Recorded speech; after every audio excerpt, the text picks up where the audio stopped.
One day, trouble knocked on the door, and then Grace locked the door tightly. The servants greeted the young lady politely upon her return home. Grace looked at the butler intently and told him to answer her question. She looked at him with fury and asked why the house was in such a mess. Grace Winoston was born with everything others could only dream of. She was the only daughter of the Duke of Winoston, a nobleman highly regarded by the imperial family. She grew up as the heiress of the house, gifted with incomparable beauty, which she received from her charismatic father. But more importantly, she had the power to protect everything she had. A year ago, at the birthday party of the heir to the throne, an incident occurred. She looked at everyone present with fury and asked why they were looking so intently. Hadn't they seen people being beaten? The lady fought 17 nobles at a celebration, although it looked more like a beating, and as punishment she was exiled for a year. Such measures would have forced many to fall on their knees and beg for forgiveness.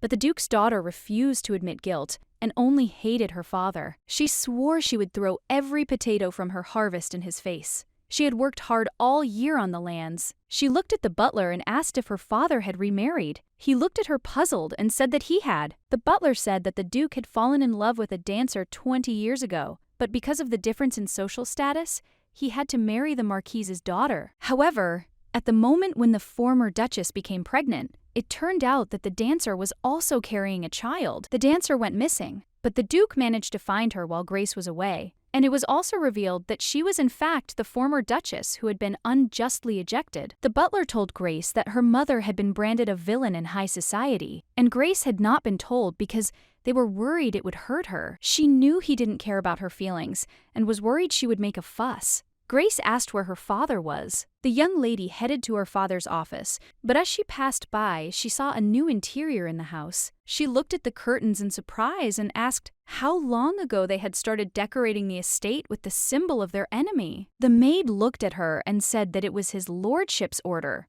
The maid said that she doubted that Grace had the right to question his decision. The butler asked Madame Merrill what she was talking about. He said that the lady was the heiress of the house, and she had the right to express her opinion. Madame Merrill said that his lordship had already made his decision, and even the heiress could not argue. Gray looked at the maid and asked if she knew what the drawing was. Madame sighed heavily and said that they were just tulips. Grace looked at her and asked if she knew who used tulips as a symbol. Madame hesitated. Grace told the maid that she claimed the heiress could not show herself, while the mark of their line's enemy tainted the halls of the estate. Madame said the Duke had allowed it. Grace told her to stop repeating the same thing over and over again like a parrot. She said that their house had sworn allegiance to the imperial family, and tulips were the sign of the House of Monasca. This family leads the faction against the emperor. Grace asked if Madame thought her reaction was unjustified. Madame froze in bewilderment, not knowing what to answer to her question. Grace looked at her and said that she didn't even introduce herself, but she had the audacity to confront the family heiress. Grace asked Madame if she was going to say,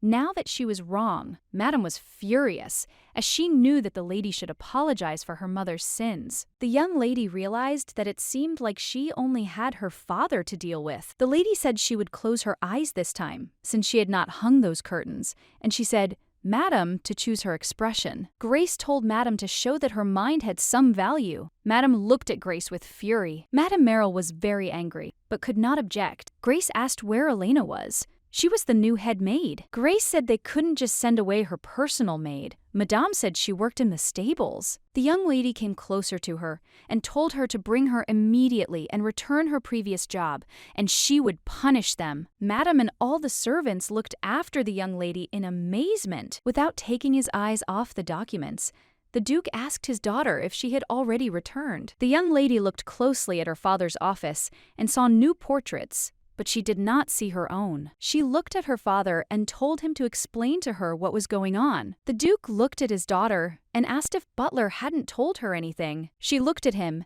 and said that he had told her everything, but she wanted to clarify something. The Duke looked at her and asked if he still had to explain everything to her. The young lady was puzzled. She looked at her father and said that it hurt her to hear such things from him instead of words of greeting. He told her to change her attitude before dinner, and the Duke asked if she realized that she shared the guilt with her mother. She said that if her mother was to blame, she would ask his new woman for forgiveness. Grace said that otherwise, he would have to spend his whole life atoning for his guilt before her and his mother. Before the young lady could open the door, a lady tumbled out. Grace was surprised. The young ladies looked at each other intently. The Duke cried out and called his daughter. A moment later, he ran up to her and asked if she was okay. Grace looked at them closely as she realized that it was her half-sister, and she was the dancer's daughter. The Duke looked at her and asked if she could stand up. Katia said that she was fine and was just scared and tripped. He asked if she was in pain. The Duke asked Grace why she was so careless. Grace said that people usually don't fall so dramatically. Grace wanted to leave the office as quickly as possible, but suddenly she ran into Madame at the door. The young lady looked at her intently as she realized that this was the new Duchess. The Duchess said she was very sorry their meeting had been so chaotic, and she would like to be properly introduced at dinner. The Duke introduced Grey to mother and daughter, and said that they would now be burning everything together, so they needed to treat each other with respect. The young lady was puzzled as the image of the ideal family appeared before her eyes. She said that she was tired and asked permission to leave. The Duke shouted angrily after her, but she simply walked away. She was angry because her mother had been banished and then replaced with a new woman and half-sister while she was away. She thought that they too could have been victims, but not the mothers, but the fathers. She knew that he was certainly responsible for everything. She knew that her anger would not help matters now. She wanted to let them enjoy playing family. She just wanted to become the head of the family, and that's all. The next day, the maid burst into her mistress's room with a smile. Grace smiled and told her that she understood that she was glad to see her, but there was no need to fuss so early in the morning. The maid said, with tears in her eyes, that her lady had lost weight. Grace seemed a little tired yesterday. She couldn't believe how happy she was to see a familiar face. Elena smiled and said that she brought her breakfast. Sometime later, Elena helped Grace with changing clothes. Grace asked if her food had been spoiled. Given the head maid's behavior, she was sure they would spoil her food. Elena said that the food should be fine since she took it herself, and no one changed it for the kitchen worker. The young lady said she was glad to know this, as now she would not have to get rid of another group of servants. Elena looked at the lady in surprise and asked if she was really going to drive away the servants. Grace said that the estate is a mess now. Grace said that she was convinced that the head maid was looking for death. She tried very hard to get her angry yesterday. Elena asked what the mistress was up to. Elena told the lady that she wasn't sure if she should say it, but there were some unpleasant rumors circulating in high society. The maid said in a trembling voice that many suspected that her father wanted to change the heir. The young lady hit the table angrily. The maid was shocked and flinched in fear. The young lady was very angry. She of course expected this. She said that in such a case she needed to find support. Grace told the maid to prepare everything for the trip to the imperial palace, as she wanted to ask Her Highness the princess for an audience. Sometime later, the young lady greeted the princess. The princess smiled and said that it had been a long time since their last meeting. The princess said that she canceled her hunt with His Majesty when he heard about her arrival. Grace apologized to the princess and said that she asked for a meeting because there was a very important matter. The princess looked intently at the lady. Grace told the princess that she might already know what had happened in her family while she was away. The princess said that it was the scandal of the century. Grace said she didn't believe her mother would do such a thing, and the princess asked if her belief was based on affection or logic. Grace said that if she had to choose, if her mother wanted to get rid of the dancer and her daughter, she would deal with them forever. She said her mother was known for her attention to detail and would not have made such a mistake. The princess said she did not have time to investigate. She said she wasn't here to ask for help with her mother's case. She said she heard her father wanted to change the heir. The young lady said her support network is no longer as strong, and she may have difficulty even getting help from within her family. The lady said that she was asking the princess to put her wishes above those of her father, despite all the rumors, since she was of the Winoston family. The princess said that she heard that the Duke loved his youngest daughter very much. She asked the lady if this hurt her. Grace said she never expected love from him because she had nothing to lose. The princess said that times were difficult, but she was still glad that Grace had returned. The princess smiled and said that she would wait and hope for her victory. The young lady was glad that the rumors did not change the princess's opinion of her. She thought that somewhere inside, she had allowed herself to become too worried about that possibility. A moment later, walking down the corridor, she noticed the silhouette of a young man. She looked to the side in surprise and asked who was there. The young man turned around, puzzled, and looked angrily at the young lady. Grace was shocked. She looked at the young man and asked who he was and why he was walking freely around the palace. Coming closer,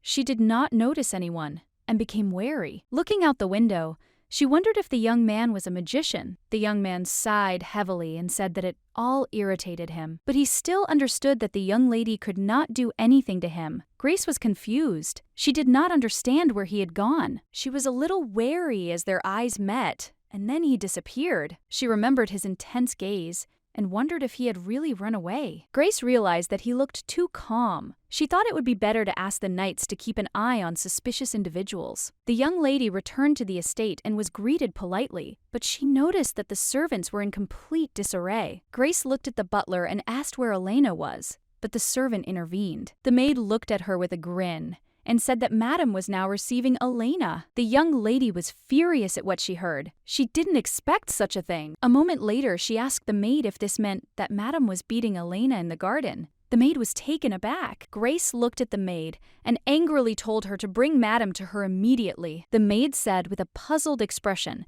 that Madame was busy at the moment, and Grace looked at her with fury. Grace said that, since Madame was so busy, she should relieve her of personal work forever, and these girls should be sent away. A moment later, the young lady entered the garden, shocked by what she saw. Madame looked at Elena with fury and asked if she really couldn't do anything at all. Madame said that if she thought she could relax, she was mistaken. She said that her place was still in the stable. The maid trembled with fear and said that the young lady was the heiress of the house. Madame asked her if she really refused to understand. She said that his lordship was the only master of this house. Madame raised her whip. She said that the lady had already fallen into her father's disfavor. Gray told Madame that she would fall into her father's disfavor if she continued. Madame stood up and politely greeted her mistress. Grace noticed that Madame was impudent, but knew her place. Grace knew that Madame wasn't making fun of her, but she wasn't showing her any respect either. Grace could see that she had a good command of etiquette, because she stood up as soon as she entered. Grace knocked over the chair and Madame fell.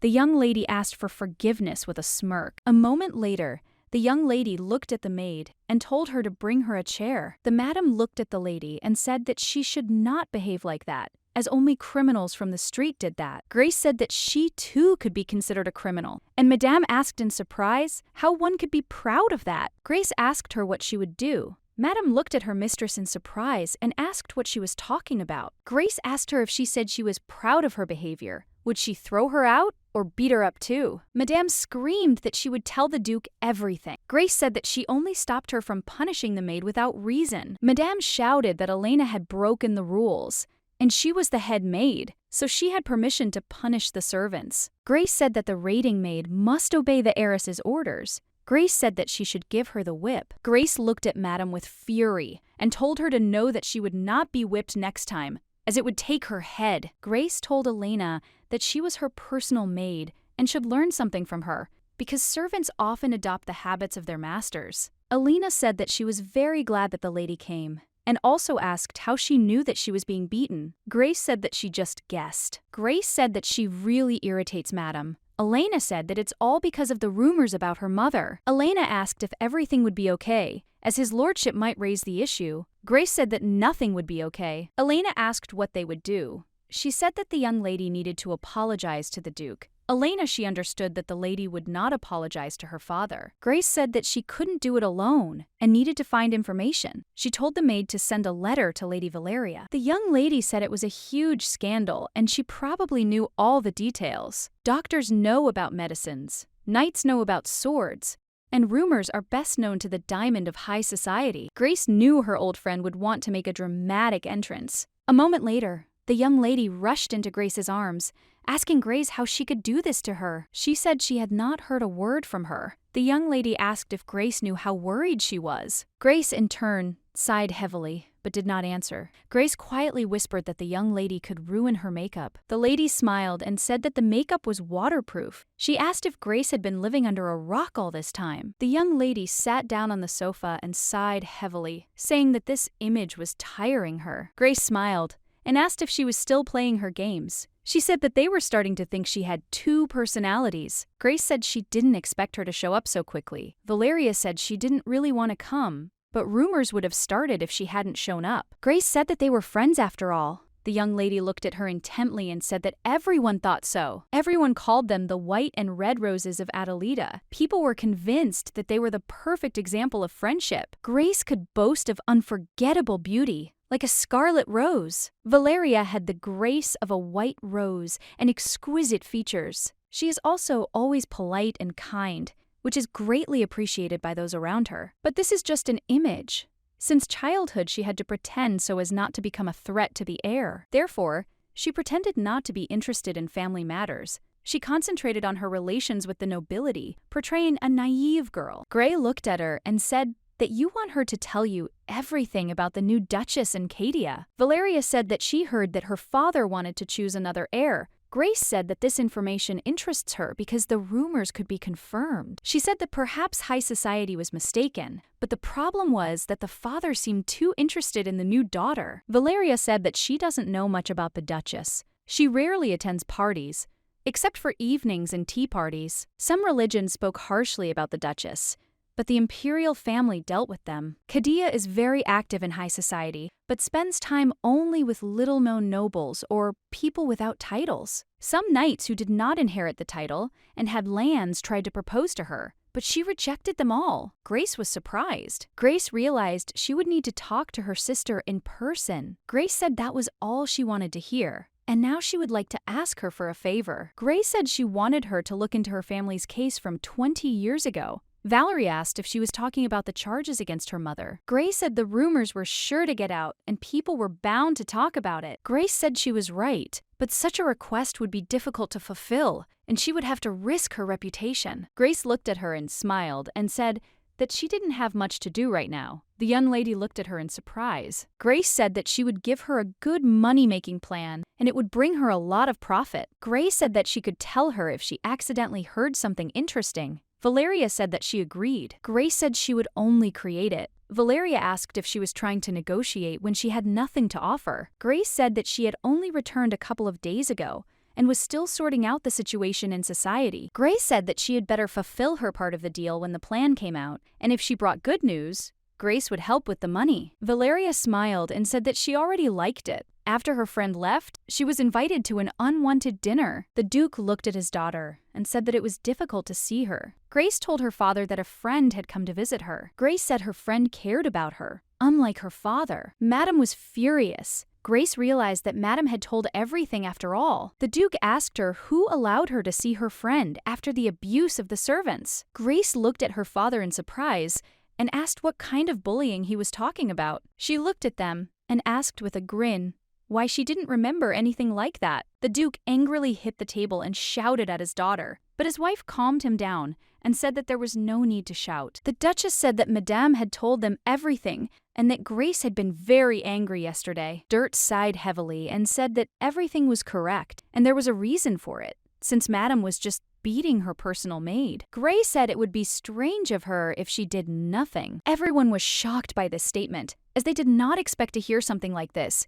The Duchess wanted to know if it was true. The Duchess looked at Madame and asked if she had really raised her hand to the maid. The Madame was shocked. She said that she had no choice, because she did not obey, and punishment goes hand in hand with discipline. Grace said furiously that she had never hit a servant in all her years, and no one had ever dared to contradict her before. Grace looked at Madame with fury and said that now there was one arrogant headmaid. Grace, in turn, watched everyone closely. She saw her sister comforting the maids who were crying in the corner. Grace looked at the maids and said that she had sent them away, and also asked why they were still there. Cadia apologized to Grace and said that she asked them to stay since it was her fault. Grace looked at the young lady in surprise and asked what she was talking about. Cadia said she should have kept better watch on them, and it was her fault. Grace said that she was still the heir to the family, and her father scolded her for punishing the guilty maids. She said that this would not have happened if her mother had been there. She told her father that perhaps he was furious because he hated the woman called the villain. She told him that he never wanted her to be his daughter,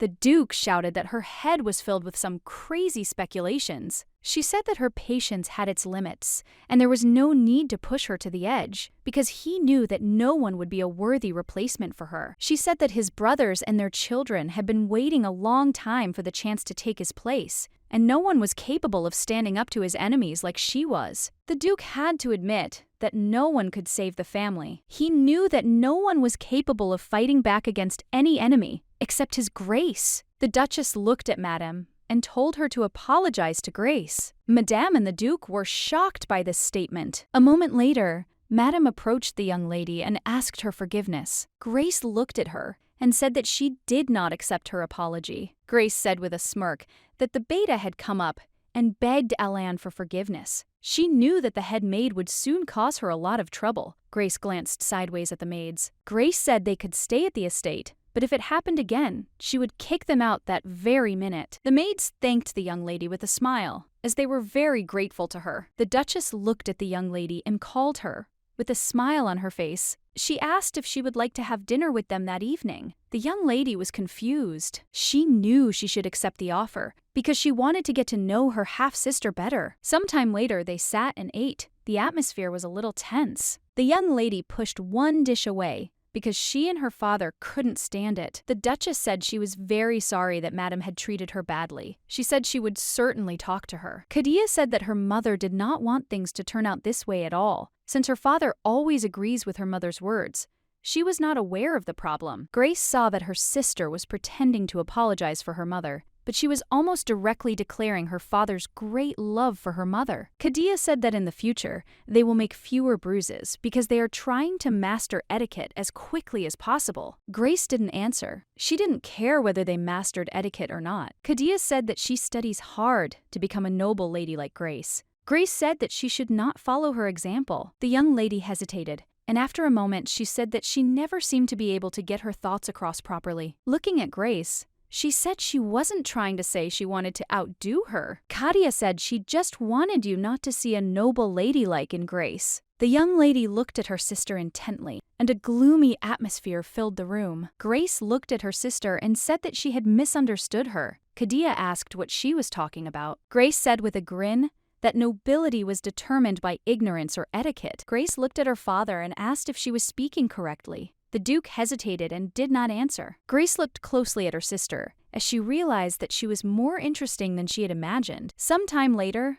they ate in silence, the Duke and Duchess chatting pleasantly. Grace noticed her sister looking at her and smiled back. The young lady looked at her sister gloomily. She didn't even hear anyone calling her. The Duke called her again. He said that her birthday was already next month. He asked if she had decided on a gift. Grace was a little confused because he remembered Kadia's birthday, even though he didn't know anything about hers. The young lady smiled and said that she did not need anything, as she already had more than she could ever imagine. The Duke said that she certainly still wanted something. The young lady looked at her sister and thoughtfully said that, to tell the truth, there was something she wanted. Kadia said that one day she saw her sister's library and thought it would be great to have all those books. Gray knew this was a rather tricky request, as her library was considered one of the most extensive among noble families. Grace said that she could take it for herself, since her office had all the necessary literature, and she didn't need the library. The young lady was surprised, but at the same time irritated by her sister's answer. The Duke looked at her and asked if she wanted anything else.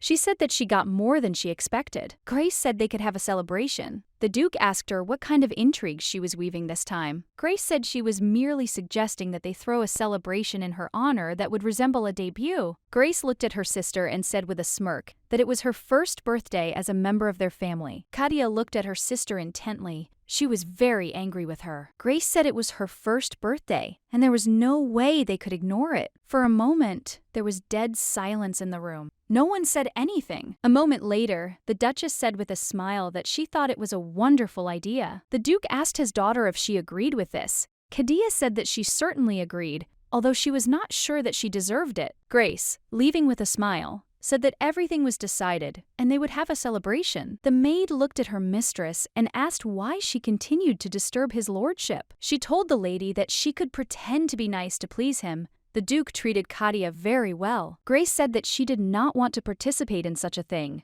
much less serve, since she was the heiress. The maid was a little puzzled by her mistress's words, as she thought that it could be done differently. A moment later, Grace wrote the letter, looked at the maid, and said that she fought every day to become stronger. Elena looked at the lady with puzzlement and asked what she was talking about. She said that she became more influential because it was the only way she could raise her head and fight back against those who mocked her. Grace said there was no reason to try so hard otherwise. Looking at the maid, she said that she would always try to protect herself, so she needed to work hard. Grace handed the letter to the maid and said that Beta had sent it to Count Luxon's house. She knew that her son's beauty faded with age and that power was irrelevant to those of higher status. She knew that only she could save herself, since only she was responsible for her life until the very end. The maid brought her lady a letter from the Winston house. Valeria thanked her. The young lady was stunned by the contents of the letter. A moment later, she said with a smile that Grace was a fox after all. The lady told the maid to find someone to help with the details of the contract, as she and Grace were going to start their own business. Valeria told the maid to ask the silk merchants in the capital to prepare the fabrics,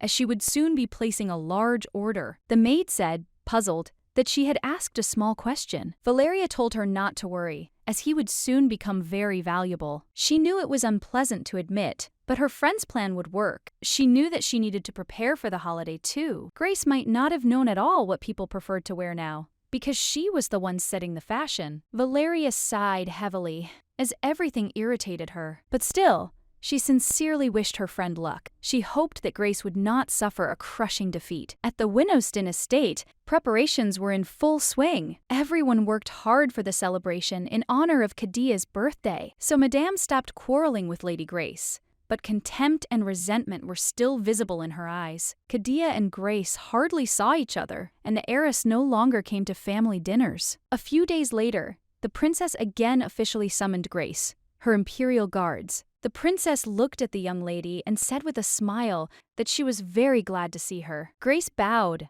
and said it was a great honor for her. The princess smiled and said that now she understood where all these rumors came from. Grace looked at her in bewilderment. The princess said that she says that one must see her beauty at least once.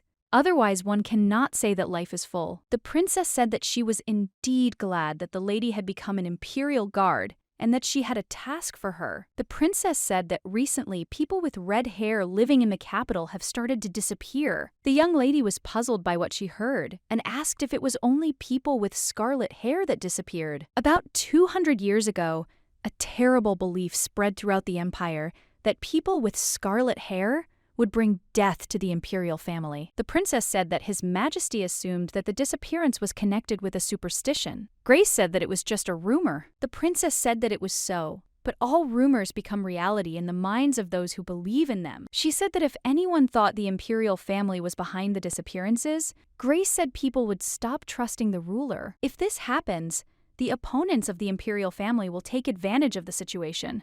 They have long been trying to overthrow the first family of the state. The princess said that there is reason to suspect the Manasca family, because they have magic, so they will have problems if the Manasca family is involved. The young lady said that it was always difficult to conduct an investigation when it came to magicians. The princess smiled and said that that was why she invited the one who could be useful. The young lady turned around a moment later and saw the young man. She was puzzled and looked at him intently, as he seemed familiar to her. She was puzzled and wondered when he had come, as she had not heard him. The princess said that the young man's name was Riku, and he was a commoner. Grace stared at him, not looking away. Grace felt like she had seen him somewhere, and she was confused. The princess introduced the young lady and said that she would help the young man with his investigation. Looking at him, Grace realized that he was not a commoner at all. It had been a long time since she had met someone who would make her feel uneasy just by his presence. She looked at the princess and asked who this man was.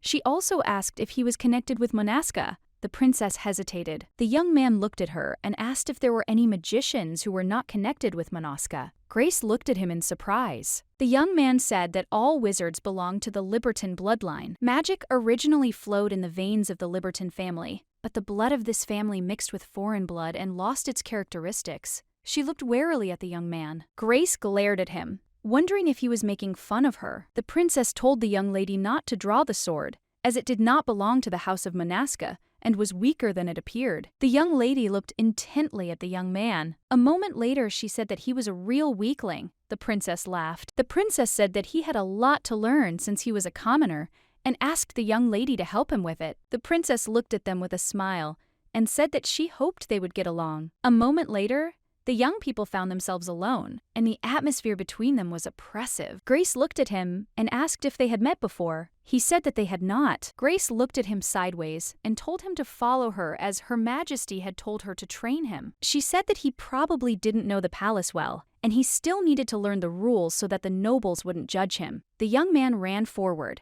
and the lady looked after him in surprise. Rick said he didn't need it. Grace looked at him in surprise. Rick said that he was a commoner and a magician, and he didn't need the rules of the palace. Grace looked, but he has. Asked what he did before, Rick said that he was just lazing around at home. Rick looked at her and asked if he could go. Grace said that he couldn't go. Rick said that he could just tell the princess that she taught him everything. Grace asked furiously if he was really suggesting to deceive the princess. She asked him how he could even think about lying to the person he served, and how he could involve her in his nonsense. Looking at the young man, she said that Her Majesty's decree was the decree of the empire itself. The young lady sighed heavily. A moment later, she said that at least the basics needed to be studied. She said with a grin that she would show him the whole palace first. A moment later, she took his hand and pulled him along. Rick was in shock. He screamed at her to stop. Rick asked the princess not to invite him to the palace when that woman was here. The princess was surprised and looked at the young man in shock. The princess asked if he was talking about Grace. Rick looked closely at the princess and asked if Grace really pestered everyone like that. The princess realized that Grace seemed to be training the young man. The princess said that the young lady's loyalty was amazing and she should be respected for it. The princess said that he is someone who does not care about such things, Grand Duke Wrinkle Liberton. For a moment, he thought and told the princess not to invite him to the palace when the lady was present. The princess looked after him in surprise and asked if that was all he wanted to say. Rick said that he would leave immediately if he saw her. The princess looked at him in surprise. The princess said he could do that as long as the disappearance investigation was not launched. A moment later, the young man finally left the princess's office. Wrinkle Liberton, Grand Duke of Liberta. Many mages ignore politics and titles, but Wrinkle simply refuses to respect such things. Even his own father scolded him for speaking to the emperor as if they were old friends. And when visiting the palace, he pretended to be a commoner, all because he simply did not want to maintain propriety. Grace is loyal to the imperial family and is obsessed with the duties imposed on nobles. It would be fair to say that the young people are complete opposites. The princess remembered how he had told her a few minutes ago not to invite him to the palace when that woman was here. The princess was surprised, as she had never seen him show such strong emotions caused by someone. The princess thought for a moment, as she realized that this would be very interesting. She knew they were opposites, each other, and she wondered what would happen next. The young lady walked slowly up to her room. As she walked, she thought about the young man who said that he was just a magician and a commoner, and he did not need the rules of the palace. The maid looked at her mistress and asked if something was wrong. Grace, puzzled, said that she remembered one eccentric. A moment later, she saw that the door to the room was open. She asked the maid if someone had arrived at the estate. The maid said that the tailor had come to help the lady prepare for the holiday. Grace said that it was none of her business. A moment later, they turned and walked in the other direction. The Duchess saw Grace and said with a smile that it looked like she was back. The Duchess said they were just choosing an outfit for Katia, and she asked Grace if she would like to join. She didn't want to go to them at all,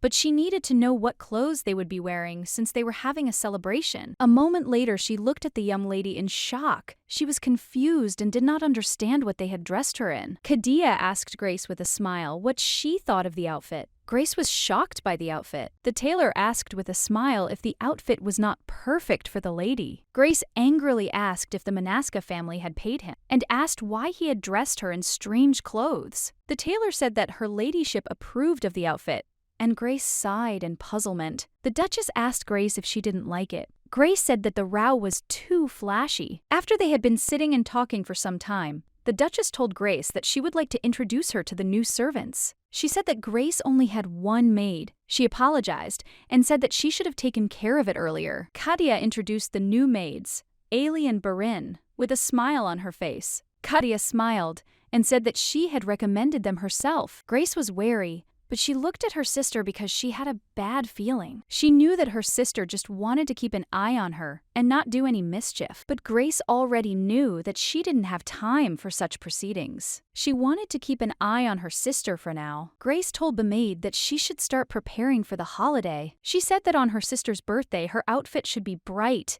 and the dress should be made of silk. Elena looked at the new maids and asked with a smile if they could help with the bed. Elena said that she would help the lady change clothes herself, and they could prepare for bed and bring food. The maids agreed. Grace watched them closely. They aroused her suspicions. Sometime later, someone knocked on the door of the room, and Grace saw Kadia, who was upset about something. Grace looked at her sister in surprise and called her, as she did not understand what was happening. A moment later, she dropped her dress and fell to the ground. Kadia asked Grace why she did it. Grace was surprised and didn't understand what was going on. A moment later, the Duke and Duchess entered the room, along with some servants. The Duke saw his daughter sitting on the ground, with Grace towering over her. The Duke asked angrily what had happened here. He was very angry. Kadia, with tears in her eyes, said that she was very sorry, but nothing happened. Kadia told Grace that she wouldn't have come to her if she knew she would be against it. Grace asked in confusion what she was doing. Kadia said with tears in her eyes that they were commoners who did not understand anything, and she guessed that Grace did not like their choice. But she was still surprised when she saw that the dress was torn. The Duke said he heard that Grace had intervened when her sister was choosing a dress. He was furious and did not understand why she had torn up that option. The Duchess told her husband that it was not Grace's fault. All the servants were whispering, and Madame, in turn, looked at Grace with a grin. Grace understood that she was now surrounded by enemies, and no one could help her. Grace looked at her father and asked if he thought she did it. Gray asked why she would do that. Was it because of their background? She asked her father if he thought she envied them or hated them. She said that in that case, she wouldn't have suggested throwing a party at all. The Duke, in turn, understood that his daughter was right in everything. He knew that if she had done something, she would have admitted it. She never apologized for her actions, even as a child. He didn't like the fact that she was his daughter, but he knew her character better than anyone. However, he knew that his poor daughter and her mother had suffered for a long time. He had not been with them for 20 years. The Duke knew that Kadia was his child and deserved better. One of them was born from a marriage with a woman he was forced to marry. Grace grew up in luxury, and the other was the raft of his love. After many years of torment, she was finally able to get the title she deserved. He looked at the maid and said that this did not prove anything. The maid wanted to object. Grace knew that it was easy to prove someone's guilt, but it was harder to defend yourself. She knew that it was very childish of Kadia to take advantage of her. Grace said that they were right and it was her fault. Everyone looked at her in bewilderment. Grace knew that her sister's plan had worked after all. Grace said with a smirk that they were right, and she tore her dress. Well, she knew that this didn't mean she had lost this fight. The Duke looked at his daughter in bewilderment and asked why she did this. Grace said she did it because she didn't like it. She said all her outfits were of average quality and could easily be found in the market, and the style was long out of fashion. Grace said that just looking at them made her sick, and she told her sister to throw them away, but she made a sad face and refused. Grace said that her father immediately attacked her and accused her of all the sins, and she did not like it, so she agreed. Now she was doing her father a favor and hoped that he would back off. She understood perfectly well that he knew what would happen if he did not leave immediately. The Duke understood her intentions. The Duke approached his daughter and asked if she would forgive her sister, as Grace could be violent at times, but she would not do so if she envied her. Kadia, with tears in her eyes and anger, said that she understood everything. Grace, in turn, closely watched the maids. Elena looked closely at her mistress and asked about the task, but why she took the blame on herself. Grace sighed heavily and asked if Elena thought that if she denied everything, she would be able to justify herself. Elena looked at the lady in surprise and asked if she was really happy with all of this. The young lady said that she was not entirely happy with this, since her sister had managed to set her up. Grace asked the maid to ask the atelier to take the time to do something for her. The maid looked at her mistress and asked permission to clear away the dishes, and she also said that the atelier assured her that she could visit them at any time. Grace said that she understood everything, and also asked how things were going with the rest. Elena smiled and said that everything went well. Grace, in turn, said with a grin that everything was going great and that it was all for her dear sister, since she deserved nothing less. The maids trembled with fear as they looked at their south-facing mistress, and a moment later, they said that it was time for them to go. Grace looked at them and told them to wait, and also to come closer to her. Grace looked at the maids and asked what her sister would do next. The maids looked at each other in bewilderment with fear in their eyes. They looked at the young lady and, asking for forgiveness, said that they did not know. Grace said that Kadia sent them. She asked if they were not privy to her plans. The maid, puzzled, said that it was not so, since they were taught to be loyal to Grace. Grace looked at them with a smirk and said that they still remained silent yesterday. The maids looked at the young lady with fear. Grace said that she gave them another chance. Grace said that they were maids, so they couldn't go against Kadia's orders. She looked at them with a fierce look and said that there would be no more attempt. The young maids were taken aback and watched their mistress with fear. She looked at them and said that they could now go. Elena looked at the lady and asked if she thought they would tell her everything. Grace said that it would be a warning for her. Grace knew that no matter whether her sister knew about it, it would make her understand something. Sometime later, the young lady sat and read the letter intently. She was puzzled, for she knew that someone must have silenced the people 20 years ago. She understood that almost no one knew anything about what had happened then.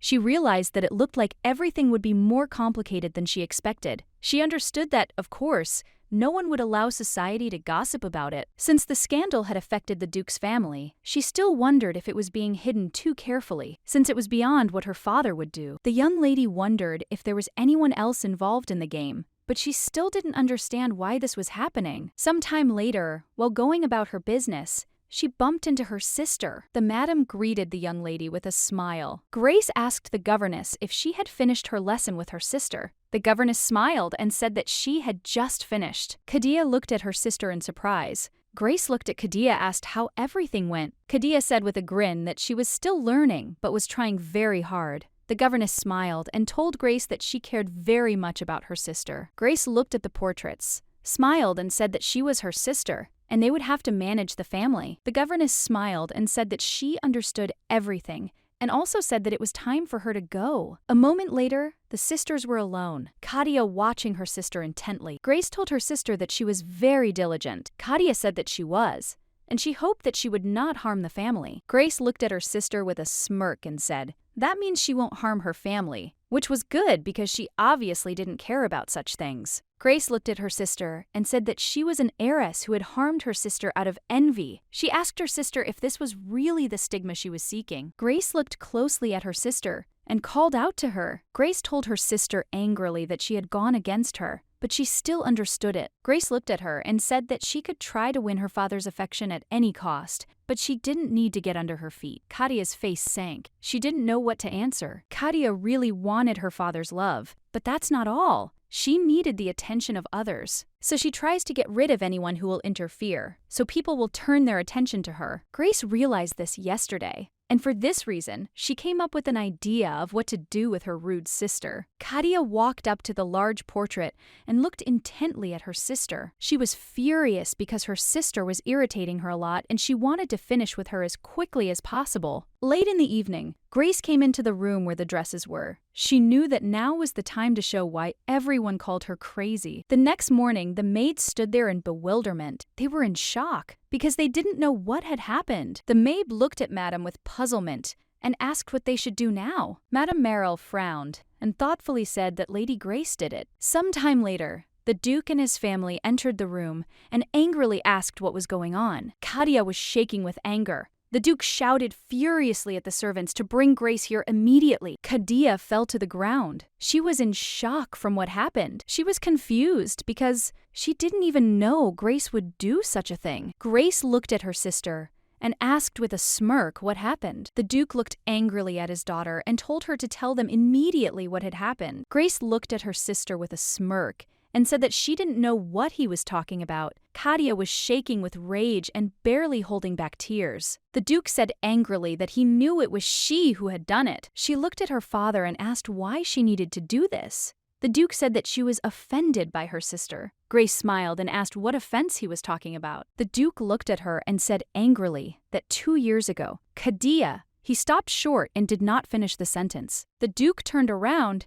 and saw that everyone was looking at him in bewilderment. Grace looked at her father and asked with a smile if he was talking about that story with the dress. She said that she had already taken the blame on herself. Grace said with a smirk on her face that she kept quiet about being set up. Grace asked why she would do that if she knew she would be accused. Grace said that even she was curious. She pointed her hand at her sister and said that maybe she was the one who tried to smear her name 2 days ago. Grace looked at her sister and asked if she was telling the truth. Kadia looked at her dumbfoundedly, but didn't answer. Grace moved closer to her sister and asked her with a smirk what she thought about it. Grace said that she offered to throw a party for her, gave her a library, and even wanted to find new dresses since what happened, and asked the Froze studio to accept them, because they have the best outfits in the capital. Grace looked at her sister and asked with a smirk if she really thought she was the one who tore the dress. Kadia looked angrily at Grace. The Duchess stood there in bewilderment. She said that even she could not get an appointment at the Froze studio.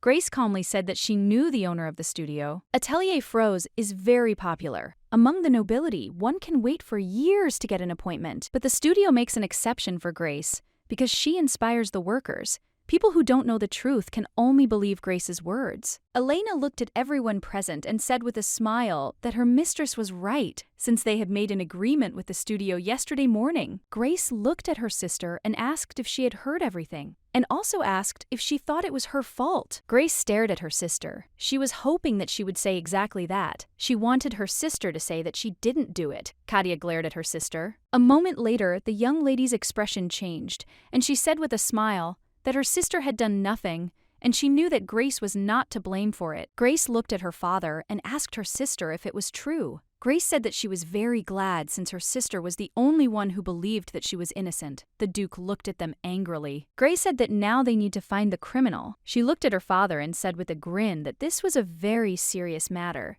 The Duke said that she was right. Grace smiled and said that she was the heir to this house, so she would like to get permission to deal with this matter personally. She said that she would certainly find the culprit. The Duke sighed heavily and still agreed with his daughter. Kadia watched her sister closely as the maid encouraged her. Grace said with a smirk that her father wants the criminal to look for the criminal, and that it is very funny. Kadia froze in shock and bewilderment. Grace said it was her. Grace told Kadia that she hoped Kadia wasn't so naive as to believe that someone else was involved. The maids looked at the young gentleman with bewilderment and anger. Grace looked at her sister and asked if something had happened. She angrily asked her sister if she thought she could pin the blame on her and live in peace. Kadia told her sister that she couldn't even imagine how much that dress meant to her. She said it was the first gift she had ever received at the estate. Kadia told her sister she was being petty. Grace asked in surprise if she really thought so. Grace looked at her sister with contempt and said that she deserved it. Grace walked up to her sister and smirked and told her to accuse her of something more serious next time.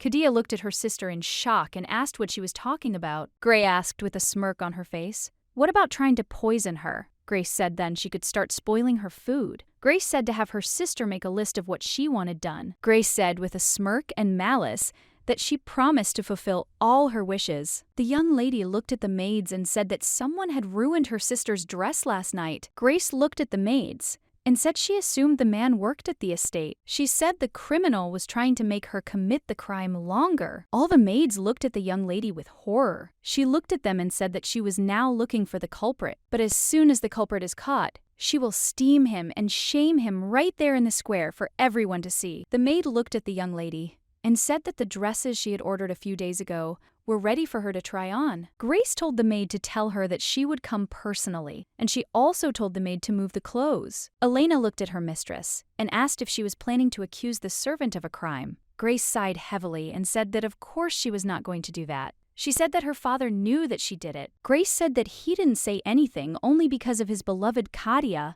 who refused to blame her. Grace looked at the maid and said that she needed her to tell the maid something. Elena looked at her mistress in surprise and asked what she was talking about. Grace told her maid to spread the word that she had found the culprit, but did not want to reveal his name for the sake of the family's honor. Elena looked at the mistress and said that she was very noble and kind. Elena said that she thought she was too worried, looked at the maid and asked with a smile if she really decided to argue with her. Elena smiled and said that she did not intend to do that, and would tell everyone everything. Sometime later, the young ladies were sitting in the studio, having a casual conversation. Valeria looked at her friend and said that she was so ruthless. Valeria asked how it was possible to tear all her dresses. Grace looked at the young lady and said with a smile that she always knew she was very cruel. Valeria asked what her sister had said about this incident. Grace said that her sister had not said a word in the last few days, and she was probably coming up with a new evil plan. Valeria said that it seemed like she had decided to give up the fight.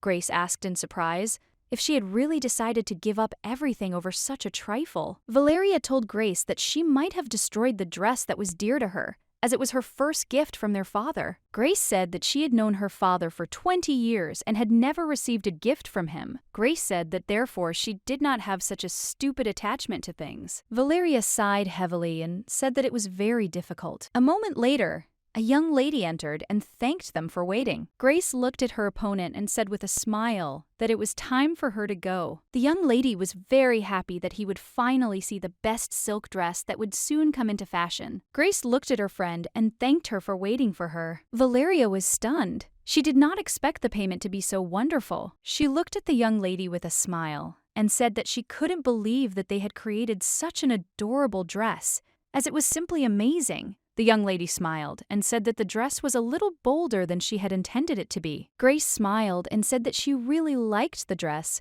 She said that they could stick with that style when they finished. Grace looked at her friend and asked if she had managed to grab everyone's attention. Valeria sighed heavily and said that she hated to admit it, but almost certainly, she looked at her friend and said that the beta was not standing next to her at the party. Grace asked her friend with surprise and a smile if she really looked so beautiful in the dress.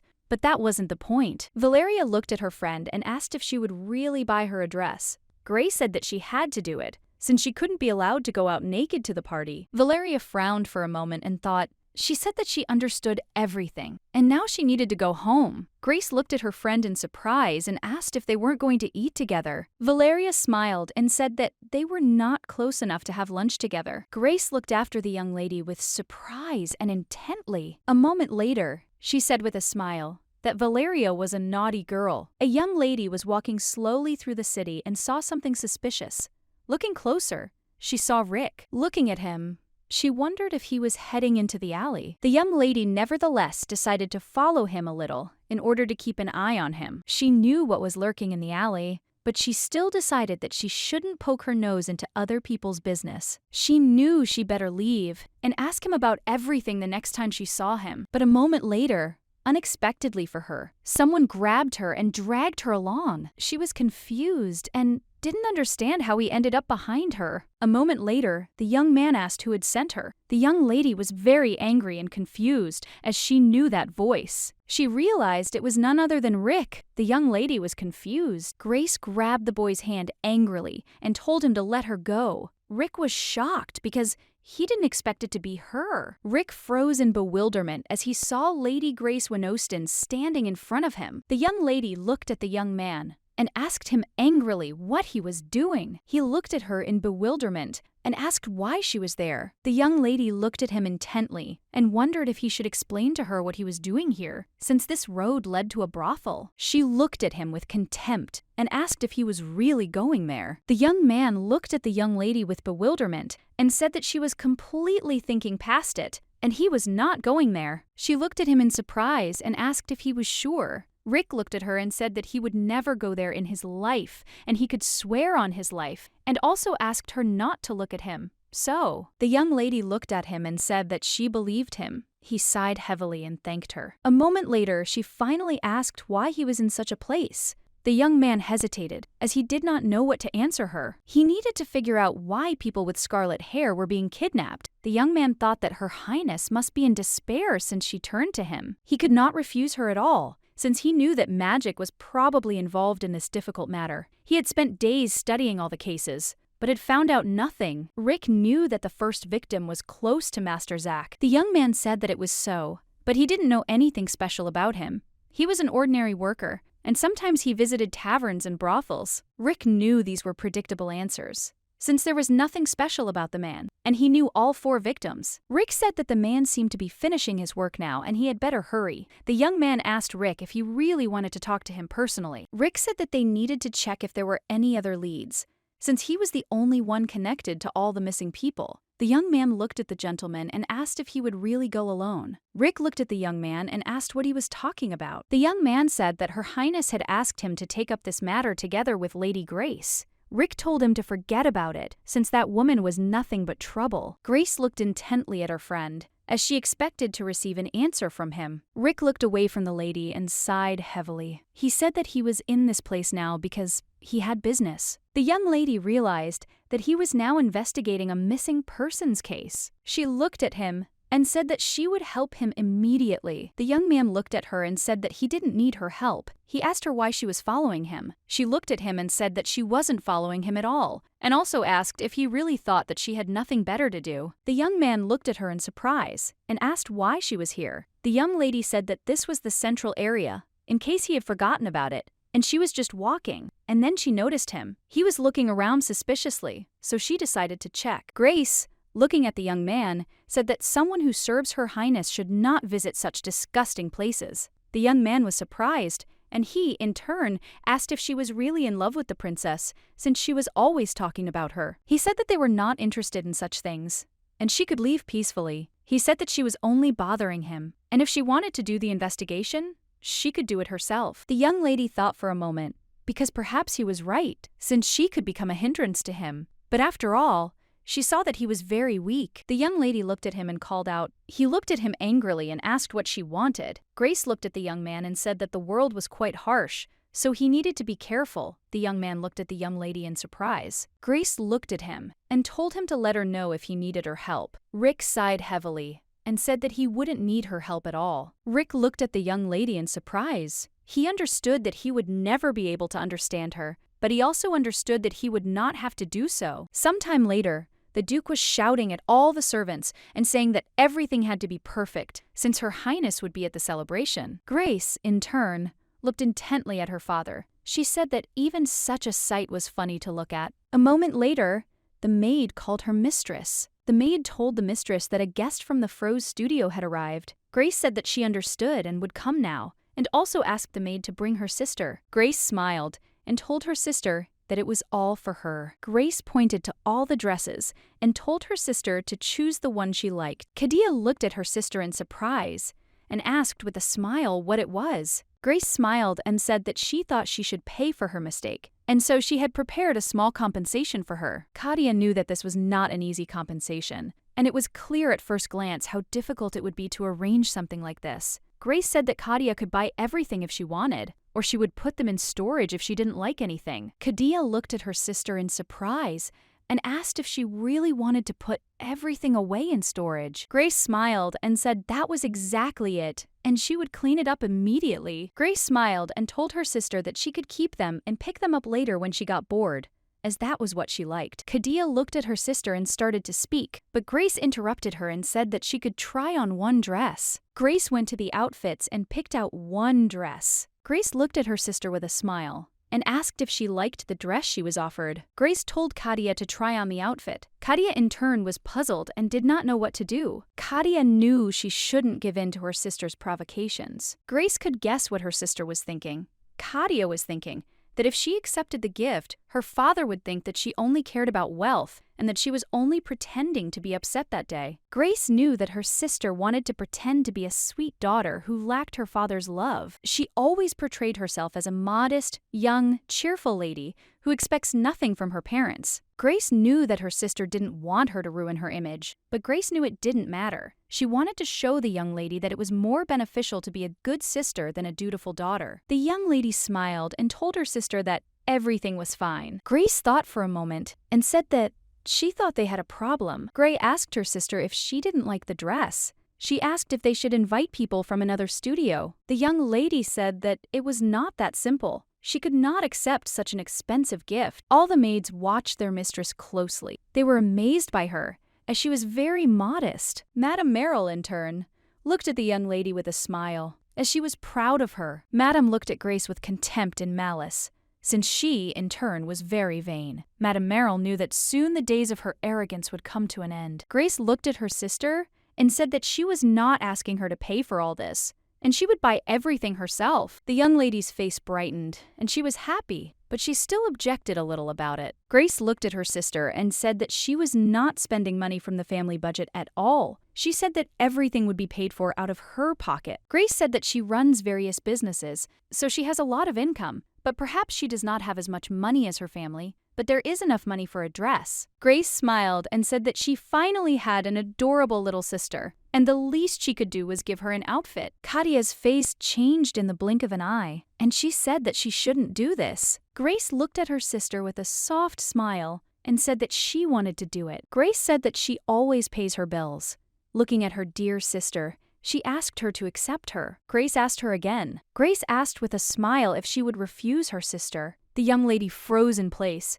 She did not know what to do. Sometime later, the young lady appeared before her sister in a charming, but still she was very angry with her sister. Grace was a little surprised, as she could not believe that her sister was angry with her over such a trifle, and for this reason, she was only capable of tearing the dress. Grace looked at her sister and said with a smile that she simply glowed in this outfit. Kadia smiled and said that she could hardly be as beautiful as Grace. Grace said with a grin that it was clear without words. The lady looked at her sister and said with a smile that she could not accept such an expensive dress. Grace came closer to her sister and said with a smile that she could take him and not worry about anything. Grace said that she would be very angry if sister refused her. The young lady became wary as sister came closer and closer to her. A moment later, Grace came close to her and stuck a beautiful flower into her hair. Grace smiled and said she knew he would be right for her. Grace said good girls should accept gifts. Kadia froze in bewilderment. She was in shock and did not know what to answer. Grace looked at her and asked if there was something she didn't like. Kadia looked at her sister and said that this dress was enough, as she was very tired and had a headache. The young lady looked at her sister and, puzzled, thanked her for today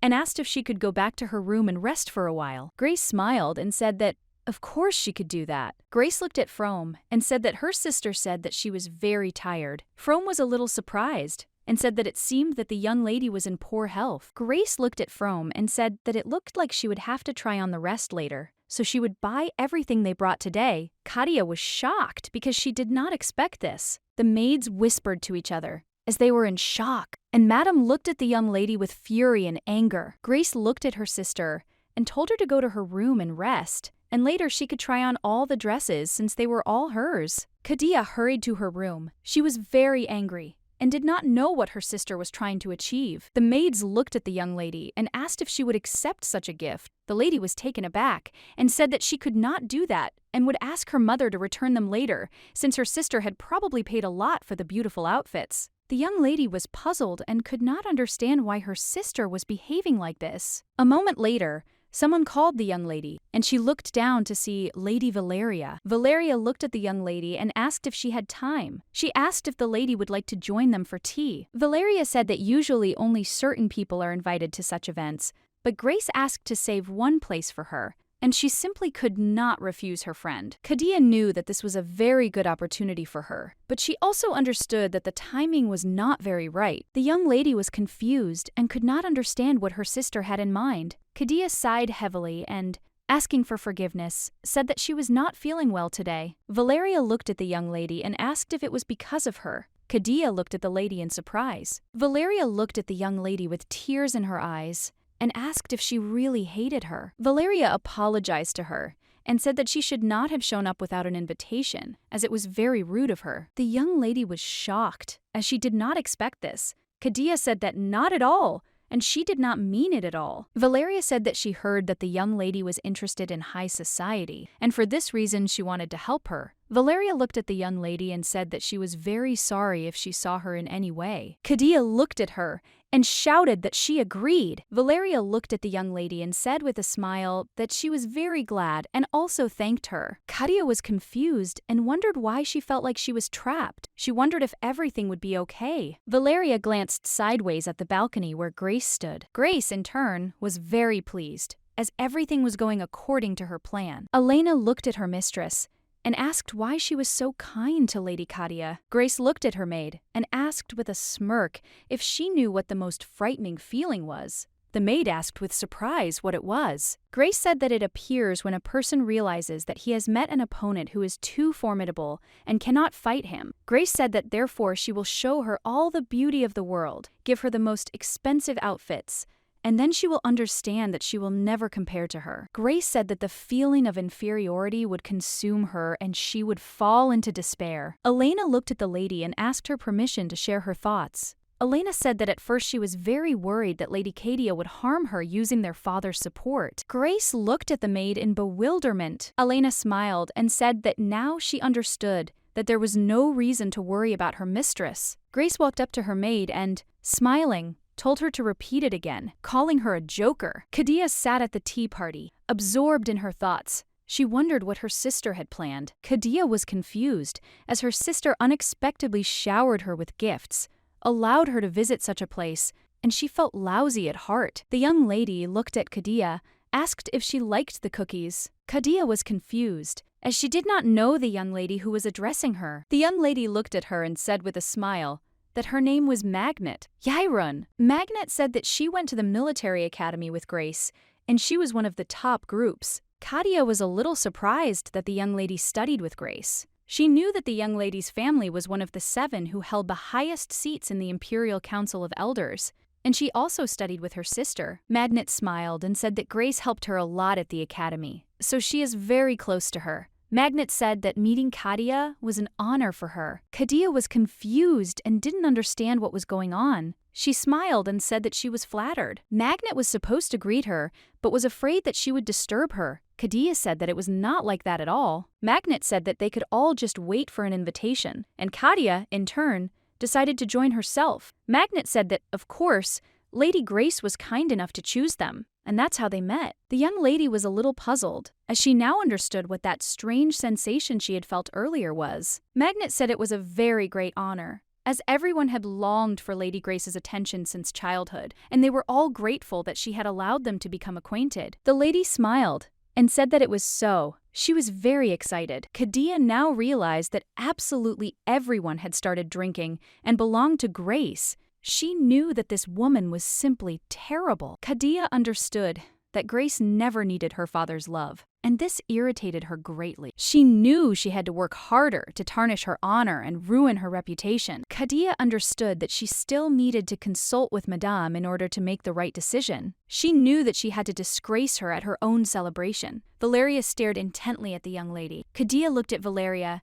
and said with a smile that it was an honor for her to attend their tea party. She smiled and said that it was time for her to go home. Valeria motioned for her to go home. Valeria looked at the young lady and said that she would like to tell her something. The young lady looked at her in surprise, as she did not understand what she wanted to tell her. Valeria smiled and told her companion to try and not quarrel with Grace, as she was not her equal at all. Cadia smiled and looked at the young lady and said that there seemed to be some misunderstanding. She said that she valued her sister very much. Valeria looked at the young lady and asked with a smile if she wanted to hear the story of the one who tried to harm Grace. Valeria said that Lady Grace used her. The young lady looked at her, as she was perplexed. She asked why she was telling her all this. Valeria said that she was just warning her, because Cadia reminded her of that girl. I said that Grace has one frightening feature. She uses people as if they were her chess pieces. The young lady froze in bewilderment. She was shocked by such words. Cadia did not respond to such words,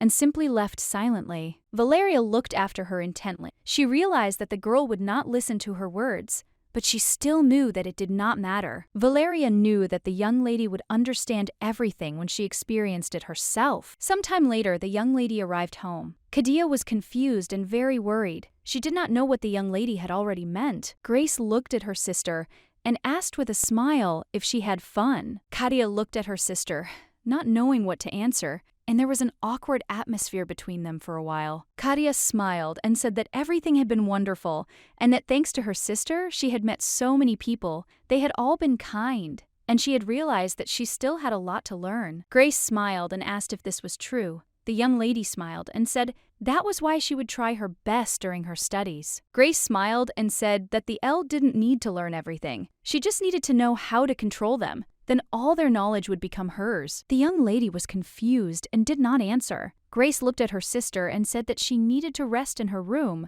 but still, Her words should not be forgotten. The young lady clenched her fists in anger and said that of course she would remember them. The madam saw her lady and ran up to her in a hurry. The madam asked the young lady if she was okay, as she saw the puzzled expression on her face. Madam was furious because she knew something had happened. The young lady, with tears in her eyes, said that she felt humiliated. Some time later, with tears in her eyes, she told everything about Madame. Madame was shocked and couldn't believe it. She was angry. The young lady said that she was very embarrassed because this cruel girl openly boasted about everything she had, and it was very terrible. The young lady asked the madam if she should somehow pay her sister at her own party. Kadia asked if there was anything she should do to prevent her from hurting her again. The madam looked at the young lady and asked her with a smile not to cry anymore. Madam said that the young lady could rely on her, as she herself had wanted to teach Grace a lesson since she had been rude to her. The young lady agreed with Madam and thanked her with tears in her eyes. Madam was furious. She couldn't believe how someone could humiliate her lady. She knew that the apple doesn't fall far from the tree, and Grace took after her mother. She wanted to use the last resort. Kadia looked at Madame Merrill and said with a smile that she was the best. Grace stood quietly and at a distance, listening to their conversation. For a moment she frowned and thought. After her, the young lady carried out her duties and also trained without any incidents. The maids whispered as they looked at the young lady. They said that she was not human at all, since she was constantly checking papers, in the office taking breaks only for training and meals, and yet she did not look tired. One of the maids said that there was still a reason why she became the best graduate of the academy. They said that she was very beautiful, and one only had to look at her beautiful skin. The maid looked at her friend and asked if she thought that her skin would become as fair if she spent more money on care. The maid smiled and said that definitely not, and she would be lucky in the next life. The servants were rushing about,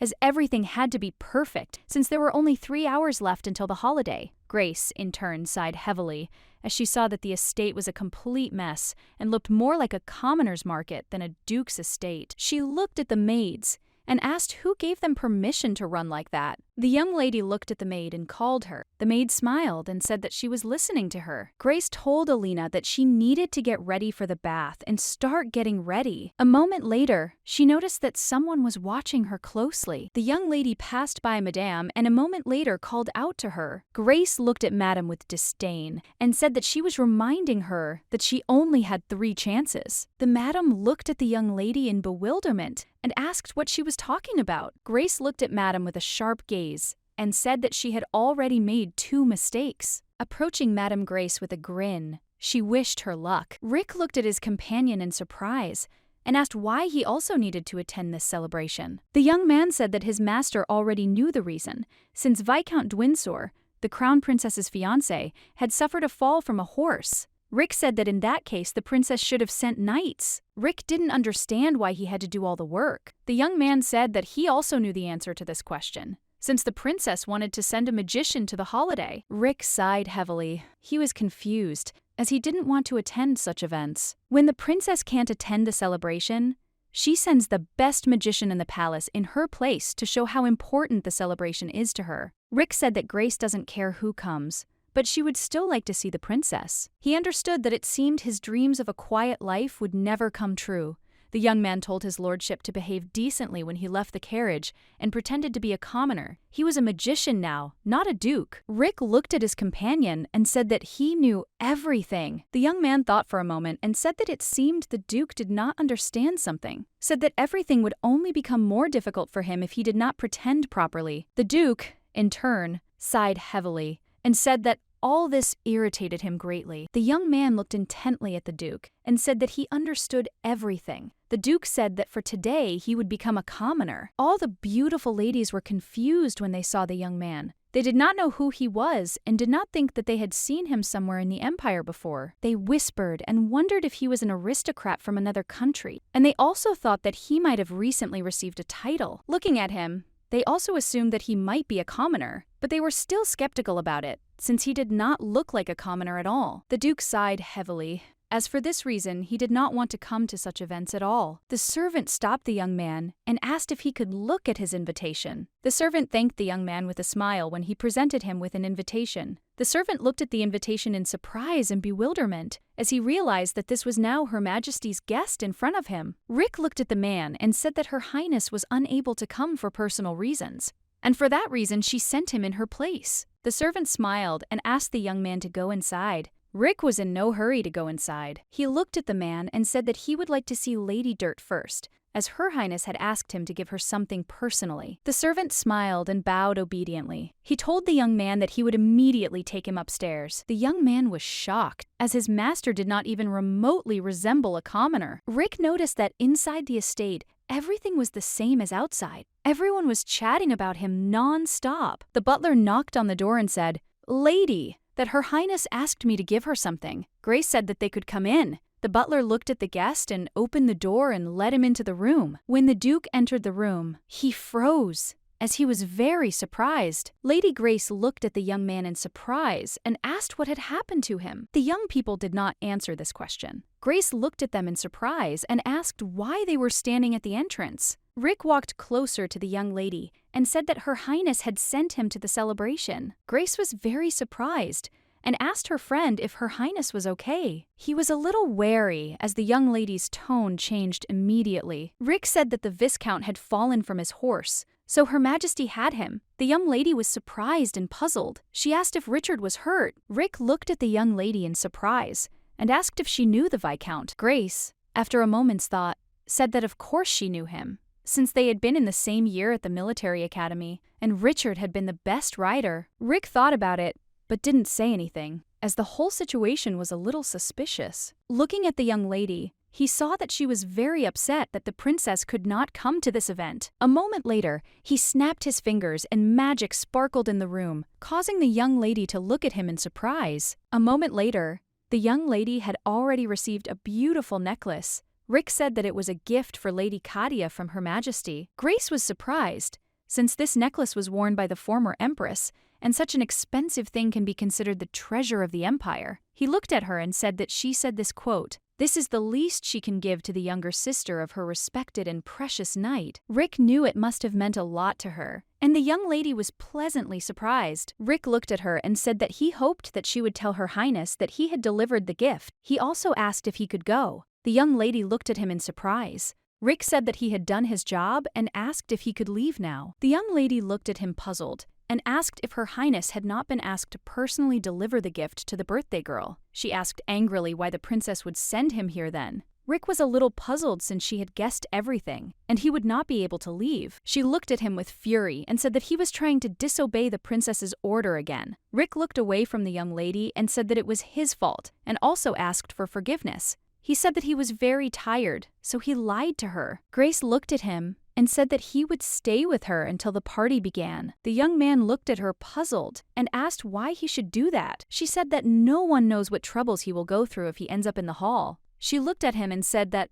she would not be upset at all if he was caught for insulting the imperial family, but still, his actions greatly affect the princess's reputation. Grace looked at him and said that he could do things his way, but she still told him to behave decently until he handed over the gift. The young man looked at her with confusion, as he understood that he had no choice at all. He sighed heavily and still agreed with her. He said that in return he wanted her to introduce him when they went down to the hall. He said that if she was worried that he would cause her inconvenience, then it would be better for her to let him go. The young lady looked at him and said that he was a skilled magician. She looked at him in surprise and asked if he really had no ambition at all. Rick looked at her and asked why he needed them. Grace said that people become complacent when they stop trying, and complacency leads to a fall. The same applies to her. The young man was surprised and found everything strange, since she sounded too desperate for a person whom everyone praised. The young lady looked at her companion and said that it was time for them to go. The young man was a little puzzled, as he understood that something was wrong here. He understood that it was none of his business,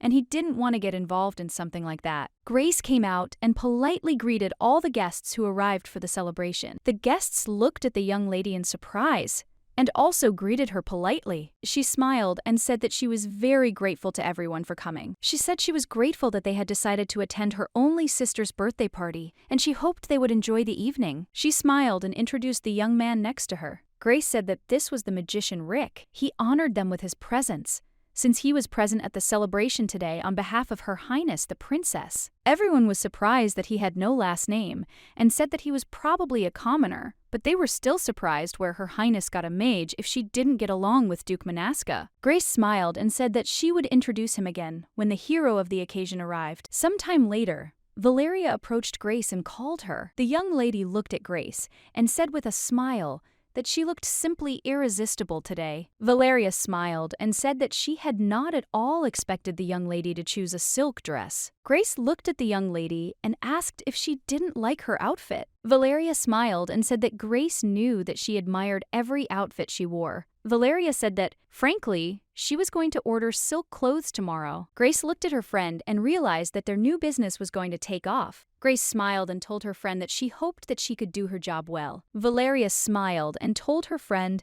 that she wanted to tell her the same thing. Valeria looked in surprise at the young man who was standing next to her friend. Valeria came closer to him and asked if he was really Her Majesty. She smiled and greeted him attentively, and also said that it was a great honor to meet him. The young man looked at the young lady in surprise and said that he was flattered. Grace in turn frowned, looking at him. Valeria looked at her friend in surprise, as the whole situation was very strange, since usually Grace would have already said something. Valeria asked her friend if she knew him. Grace said that she didn't know him.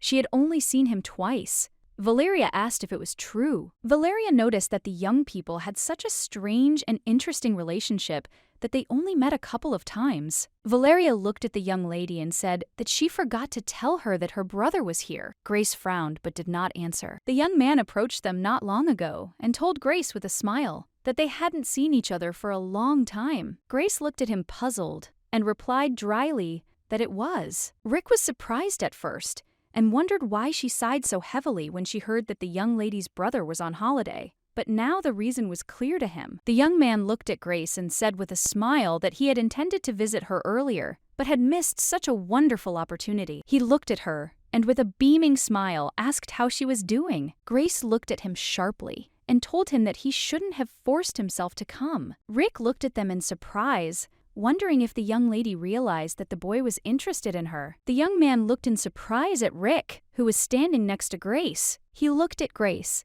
and asked who the man was. The young lady smiled and said that it was the magician sent by His Highness the Princess. A moment later, the young man's expression quickly changed, and he said with a smile that he was very glad to meet him. Rick watched everyone closely. He saw that the party was full of weirdos. The Duke thought for a moment and decided that it would be better for him to stay away from the capital when this was all over. Grace glanced sideways at the young man and said that they could see each other another time. A moment later, the guests greeted young Lady Grace again. The young lady smiled and said that she was very pleased to see them all. While the young lady was chatting with the guests, the Duke managed to run away. He sighed heavily, as he had succeeded. Sometime later, the arrival of the Duke and Duchess was announced. The Duke looked closely at everyone present, as he remembered that the birthday girl was Lady Grace's half-sister, and they had different mothers. But he still understood that this did not concern him at all. The Duke looked at everyone present and said with a smile that he was happy to see them all. He said that,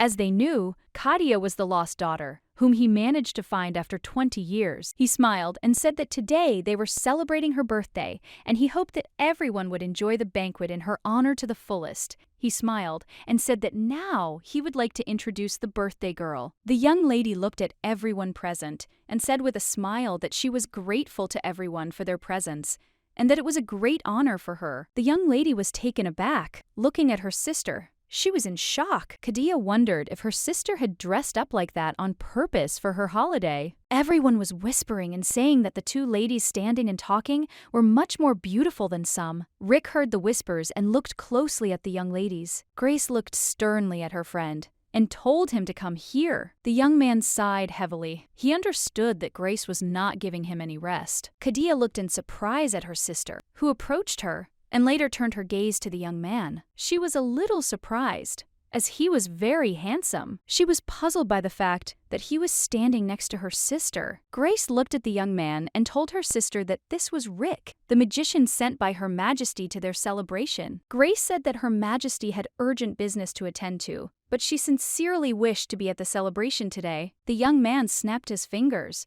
and magic began to hover around. Everyone present was surprised. A moment later, everyone saw a beautiful box in the magician's hands. He looked at them and said that this necklace was worn by the former empress.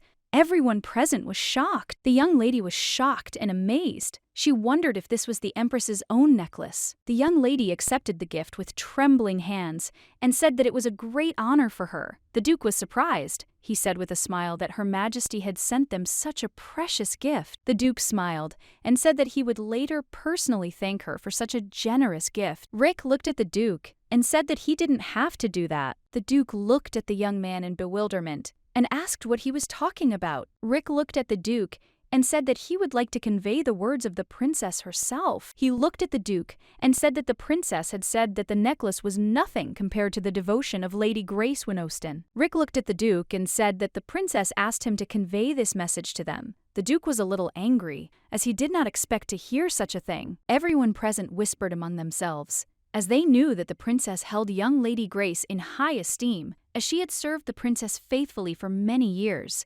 And everyone said that it seemed that the rumors about a change of heir were groundless. Grace looked at everyone present, pleased, as she had put everyone in their place. Rick asked Grace with his eyes if he could leave the banquet. The young lady looked at the boy and nodded in gratitude, and also let him go. Valeria approached her friend and asked with a smile if she had secretly visited the princess. Grace smiled and said that, of course, she had done so. Valeria smiled and told her friend that she was a cunning witch, and that the Duke would no longer be able to influence the inheritance, since that was the princess's will. Valeria looked at the young lady in surprise and asked why the princess herself did not come to the celebration, since such a statement would have carried great weight if she had made it personally. Grace looked at the young lady and said that Richard fell from his horse. Valeria was shocked. She looked at her friend and asked if the Viscount had really fallen. She said that she didn't believe it, since the only good thing he had was character and horsemanship. Grace looked at the young lady and said that it was rude to say such a thing about Her Highness the Princess's fiancé. Still, Grace could not deny and completely agreed with the words of the young lady. She understood that there was something fishy in this matter. Richard fell from his horse on the day of the banquet. She suspected that someone did not want to see the princess at the celebration. Grace understood that the criminal probably knew how much Her Highness loved her chosen one. Valeria said that the Viscount wouldn't just fall. She asked if he just missed the princess. Grace sighed heavily and said that he wasn't like that. Valeria sighed heavily and said, puzzled, that this was true. Valeria said, thinking, that this situation was very strange. She looked at her friend and asked if it could really be them, namely, the Monaska clan. Grace looked at her friend with surprise and confusion and asked if she really thought so. Valeria said that this is exactly what she thinks, since there was no one else who could do this. She said she was referring to their eldest daughter and heir, Ionel. Monaska. Grace, in turn, knew the eldest daughter and heir of the Monaska family very well, as she had studied with her at the military academy, and there were many similarities between them. Grace thought for a moment,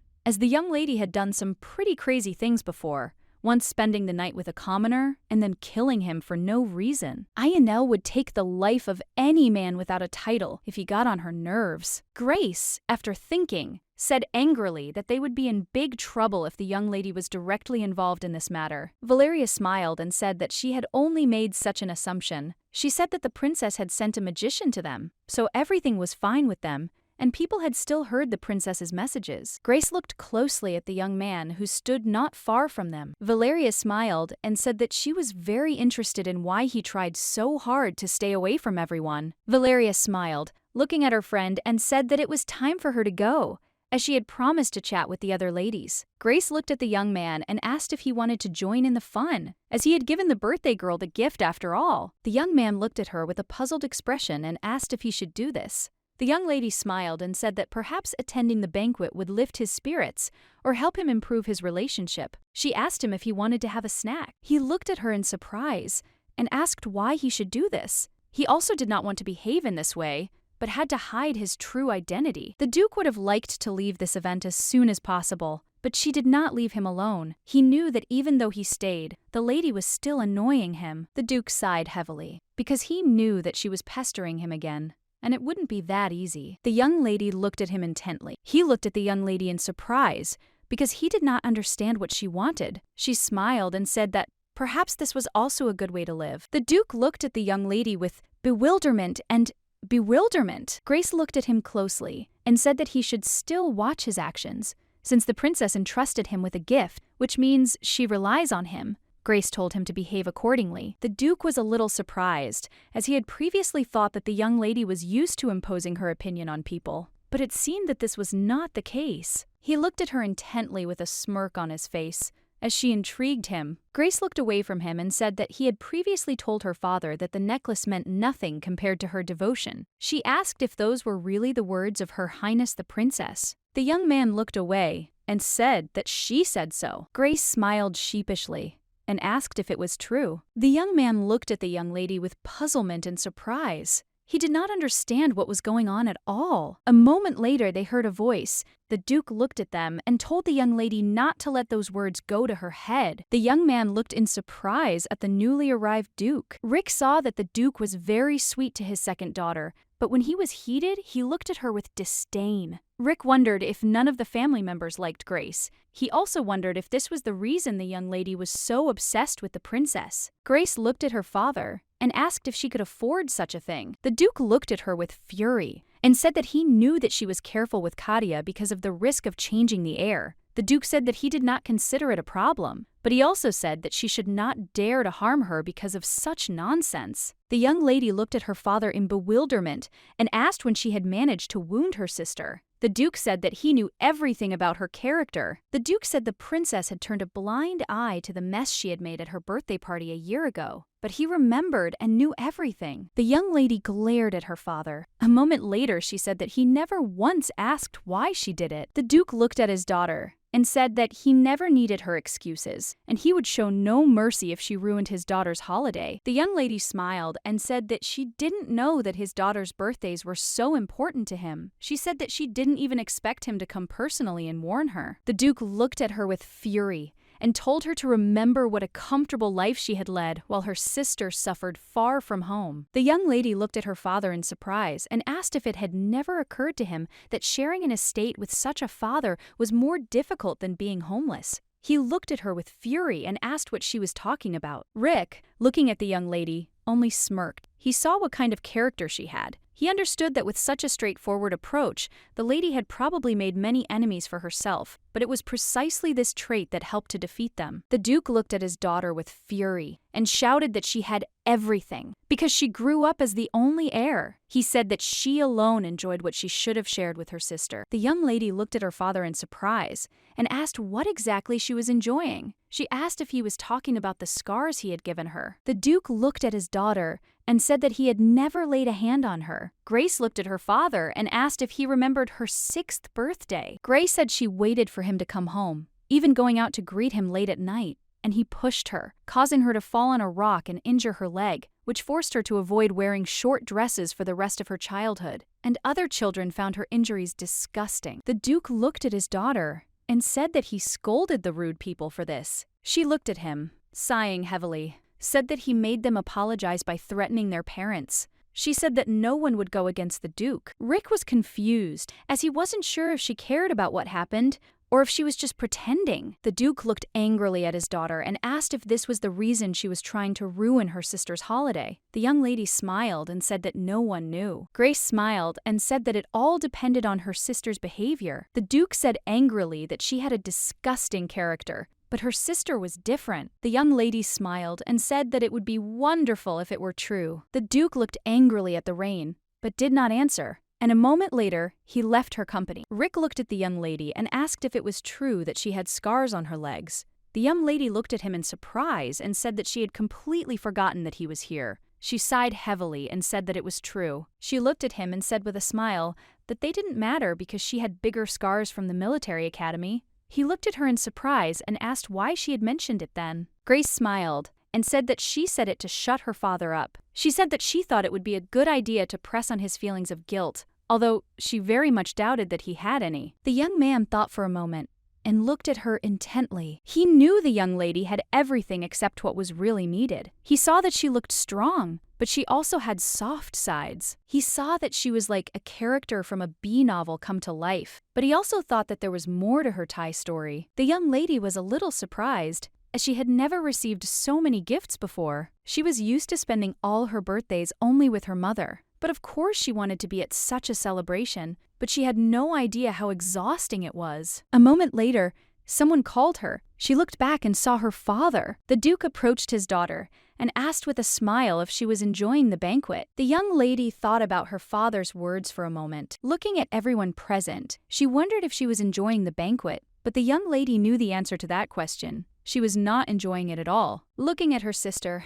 she thanked her father with a smile. A moment later, she approached her sister and also thanked her. Kadia smiled and said that she should have thanked her earlier. Grace looked at her sister in surprise and asked what exactly she wanted to thank her for. The young lady smiled and said that she would, of course, like to thank her for such a holiday, as it would not have happened if she had not suggested it. Grace looked at her sister with a sharp gaze and said that there was nothing special about it. Kadia looked at her sister and, hesitating, said that she knew that the princess gave her something so valuable only because of her sister. Grace smiled and said that this was not true, as the princess just wanted to congratulate the birthday girl. The young lady hesitated and said timidly that, after all, this was the first time in her life that she was celebrating her birthday in the company of many people. Everyone present started whispering among themselves, as they thought she was just a poor child. Rick looked closely at the young lady, as he realized that she had said those words on purpose. He saw that she was putting herself down to gain pity and concern for others. The young man saw that the young lady was the complete opposite of her sister. Rick was completely sure that Grace noticed this too. He was a little puzzled,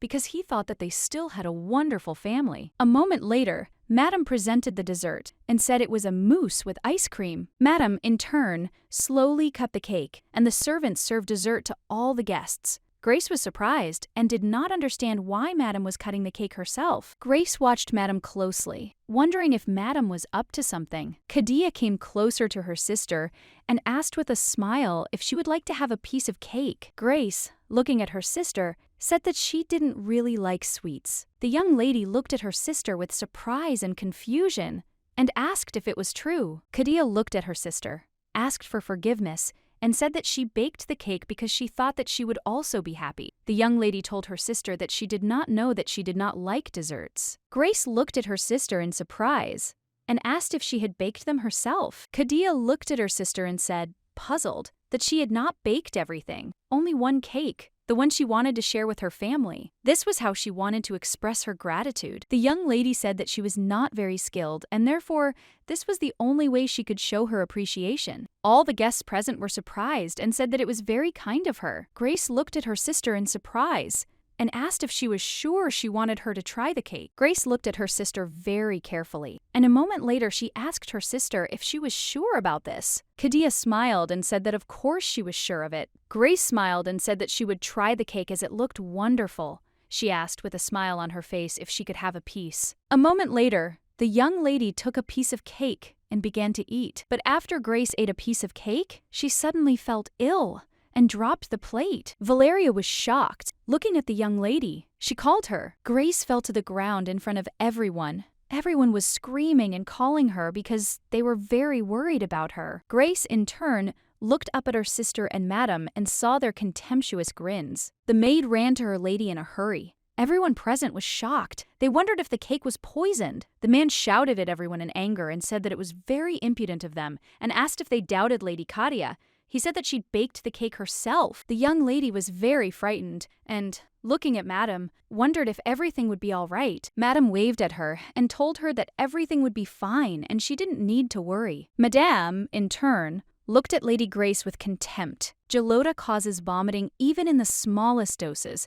There is no smell or taste, and after a while there will be no traces left. But in large doses the poison is deadly, Madame. She knew that there were too many people around today, and they preferred only a small dose. Madame knew that a small dose would be enough to make her ruin the celebration, since everyone would think that she was trying to blame her sister. Madame wanted to then spread a rumor that would spread throughout high society. The young lady approached her father and asked what they should do. The young lady said that it seemed her sister did not like her dessert. The Duke looked at his daughter and told her not to blame herself, as it was not her fault. Kadia looked at her father and asked if he thought there was something wrong with her cake. She is the daughter, and with a soft smile said that no one could spoil the cake when there were so many people around. The Duke said that they also tried it. The young lady wanted to see how her sister would react when her own reputation in society was ruined, but a moment later they saw blood. Rick suddenly looked at the young lady and asked if it was really blood. The maid was shocked. Looking at the lady, she said that she was bleeding now. Everyone present was confused and shocked. They said that the young lady was definitely poisoned,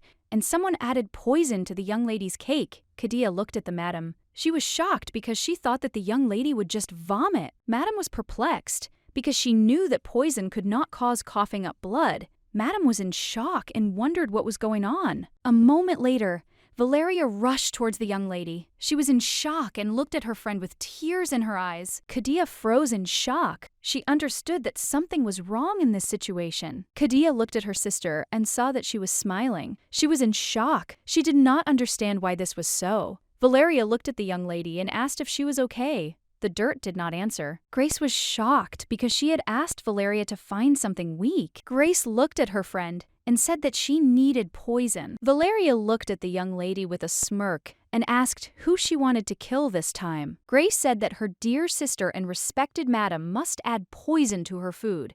She has discovered their plan, so she is preparing to take appropriate measures. Valeria sighed heavily and said that made sense, and also asked what poison she needed. Grace said that she needed diluted willets, said that this remedy is used to treat wounds, but it is fatal if drunk. Grace looked at her friend and asked if she understood what she was talking about. Valeria said that she would get it. Valeria asked why she was so sure that her sister would do it. Grace said that she knows her sister, and she is very predictable. Her sister realized that Grace does not need her father's love after tea. Only Madam agreed to help her, and recently she found out that Madam bought poison. Grace said that, besides, her sister's banquet was now the talk of the town, and this was the perfect moment to attack her reputation. Valeria looked at the young lady in surprise and asked if she would really allow them to do this.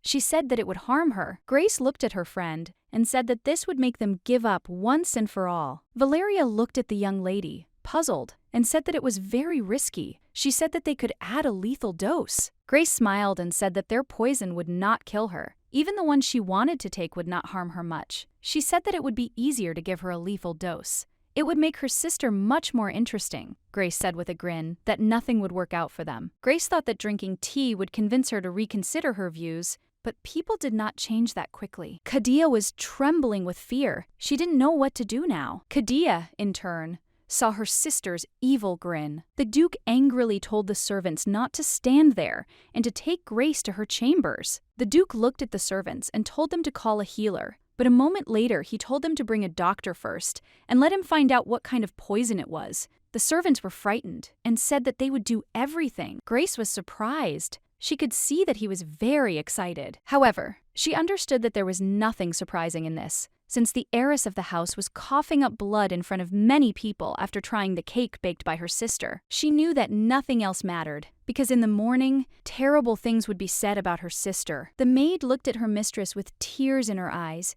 and said that the beta was holding on to her. Rick looked at Grace in surprise. How unexpected this all was for him. He realized that she was even crazier than he had previously thought. Grace, in turn, coughed up blood again, and the maid, puzzled, ran up to her mistress and called her. Grace looked at the maid and told her not to scream, as she knew herself that she was immune to most poisons. The young lady looked at her mistress with a puzzled expression and asked, what if this particular one was not one of them? Grace looked at the maid and smiled and told her not to worry as she had checked everything. Elena said with tears in her eyes that it still hurt. The young lady did not respond to the maid's words. She knew that she was still upset, but she still knew that she could not show her weakness, since she had to wait until her friend brought a healer from the temple. Rick walked into her room and looked at her with a puzzled expression. The young lady looked at him in surprise and asked why he had come. He looked at her with anger and said that he wanted to ask her a question. He looked at her and asked if she had done it on purpose. He, of course,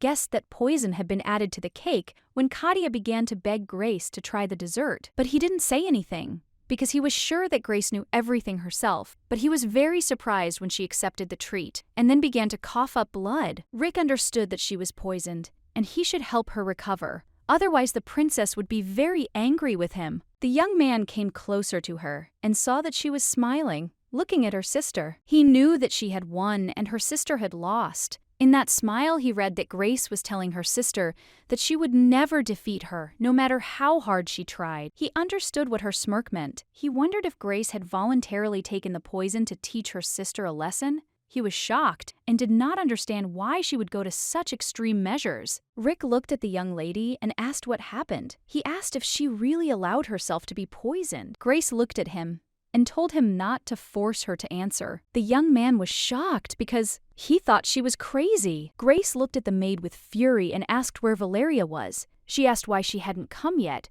since Valeria said that she had invited a healer in advance. Grace asked if she had really tried to kill her. The maid looked at her mistress with tears in her eyes but didn't answer. Rick said that it was all just annoying him. He looked at the young lady and said that she was very mad. She looked at him and told him to shut up and go away. She wanted to add a few more words, but suddenly she started coughing. He looked at her and asked if she really wanted to remain the heir so much. He asked if the title was more important to her than her life. She looked at him and told him to shut his mouth because he didn't know anything. Rick looked at her closely and said with a smirk that she was very unusual. A moment later, a bright light illuminated her. The young lady looked at him in surprise and said that she thought he specialized in wind magic. She looked at him in surprise and asked if he could really heal too. Valeria entered the room and looked at her friend with puzzlement. She said that Grace looked too healthy. Grace looked at her and said that she was stalling for time in the hope that she would go to the next world. Valeria looked at her friend in surprise and asked what she was talking about. Valeria said that she brought the healer for Grace's sake. Rick looked closely at his friends. He thought that they were two peas in a pod, since Grace's friend was also weird. Grace looked at the young lady and asked what the situation was like in the banquet hall. Valeria looked at her friend with bewilderment and asked what she thought the situation was like there. Valeria sighed heavily and said that, of course, the hall was in complete chaos. Valeria said that everyone thinks that someone added poison to the cake. Valeria looked at Grace and said that no one present says this out loud. Grace, in turn, was very pleased. The healer looked at the young lady and still decided to use magic. A moment later, the Duke entered their room and, looking at his daughter, told her to explain herself immediately. The young lady smiled as she looked at her father and asked if he was asking her about this. She said that she was a victim of poisoning. The Duke looked at his daughter with fury and asked if she thought something had been added to the cake. Grace looked at her father and asked why they didn't talk in private. The Duke looked at his daughter with fury and asked if that was really the only thing she cared about. The Duke angrily told her to just imagine how many rumors about his daughter Katia would spread by morning. Grace looked at Valeria. Valeria wondered if Grace really wanted her to leave. The Duke looked at his daughter with anger and asked if she knew what condition her sister was in now. The Duke said that she was crying now and probably lost consciousness from tears. The young lady looked at her father and said that if he hadn't done anything bad, she wouldn't have ended up in this situation. The Duke looked at her with fury and told her to watch what she said about her sister. Unable to bear it, he swung his hand at her to hit her. With the speed of lightning, the young lady intercepted his hand, preventing him from hitting her. The Duke froze in bewilderment. She looked at her father and said with a smirk that this time he tried to raise his hand to her. The young lady looked at her father and said that she would not let him do it twice. She looked at him and said that unfortunately she had grown up since the last time he hit her. The Duke was angry. He looked at his daughter and asked how she dared to treat him like that. The young lady said with a smirk that she now had enough strength to resist him. The Duke was perplexed. He did not understand when she had managed to grow up so much. He remembered her as a little girl, when she trembled and cried from fear. He looked at her with fury and asked if this was the real reason why she hated her sister and she blamed her sister for stealing his attention. He asked if she really thought that it was because of her sister that he sent her away. Grace looked at her father with disdain and said that he sees the world in rosy tones. despite everything that is happening around him. She said that it is a laugh and nothing more. Grace said that he does not mean so much to her that she hates someone because of him. She looked at her father and said that besides, she never despised her sister. He looked at her in surprise and asked how she could say such a thing if she had caused her so many problems. The young lady smiled and looked at her father and asked when she had caused her sister trouble. She said it even sounded stupid, and she was sick of blood because of the willets she had taken. The Duke looked at his daughter in shock and asked how she could do such a thing. Grace said that the problem was that Katia had ruined her portion. The Duke looked at his daughter with fury and asked if she understood what she had done. The young lady looked at her father in surprise and said that she believed her sister would be accused of attempted murder, playing calmly. Looked at her father and asked what was wrong with that, since earlier she was the first to accuse her of spoiling her wife's row. The Duke shouted angrily that a torn dress was very different from an attempt on life. Grace said with a smile that of course it was, and she looked at him and asked if no one stopped her sister. Did he think she would stop doing it herself? The Duke shouted furiously that Kadia was a good and beautiful girl. Grace looked at her father and asked if good girls should ruin their sister's name. She looked at her father and said that earlier he said that the Duchess was a good woman, but now perhaps she should still question his words. She looked at her father and asked what the word good even meant to him. The Duke asked angrily what she was trying to achieve. He asked if Grace really wanted to intimidate her sister. She looked at him with a smirk and asked if that was his only guess. Grace said with a smirk that he was terribly short-sighted. She said that she was not trying to intimidate her sister. The Duke looked at his daughter in surprise and asked what she was talking about. The young lady looked at her father with contempt and said that she had threatened him, while the Duke stood frozen in shock. Grace said with a smirk that any sane noble would assume her sister had tried to kill her. She said the truth didn't matter, as word of the fire would spread through high society and burn Katia to the ground. The Duke shouted angrily that he would not allow this to happen. She looked at him and said with a smile that of course he would do everything possible. She said that he could go right now and tell that she had poisoned herself. She looked at her father with a smirk and asked if he thought she hadn't foreseen this turn of events. She asked if he really thought she was a fool for throwing around accusations without any evidence. The Duke, in turn, looked at his daughter with irritation and said that he did not believe her. Grace said Madame Merrill had cut her piece of cake, and Katia had insisted on trying her treat, and a few lucky remarks would only fan the flames of rumor further. Grace looked at him and said with a smirk that then his beloved wife would be involved in a scandal, because it was she who brought this maid into the house. The Duke was shocked. He did not know what to say to his daughter. The lady said with a smile that she would certainly give them a magnificent performance. The stepmother and her daughter tried to kill the heiress of the house. Grace walked closer to her father and said with a smirk that people would start looking for the real villain, and maybe they would be interested in her mother's case. The Duke looked at his daughter with fury and said that it was very mean of her. The young lady came closer to him and said that this was not so, and that it was very humane on her part. Grace said that if she were really cruel, she would have gotten rid of him and these women a long time ago. She looked at her father and said that he should have thought about his safety earlier, and he should have treated her with respect, or hidden all his weaknesses. The Duke looked angrily at his daughter and asked what she wanted from him. The young lady looked at her father with a smile. As she saw that she had won, she said that first she would like to personally investigate this matter. Then she would decide who was really guilty. The Duke looked at her in surprise, as he was taken aback by her statement. She said that she also wanted him to hand over the reins of the estates to her. Grace said that otherwise, the lives of the women he loved would be destroyed. After his daughter's words, the Duke's face fell. He was in shock and did not know what to do. The young lady smiled and told her father that he had been in power for too long. Grace looked at him with a smirk and said that she now wanted him to come down to earth. She said that the chair of the master of the estate no longer belonged to him. The maid looked at Valeria and asked, puzzled, if she thought Lady Grace would be okay. Valeria smiled and said that they hardly had to worry about her.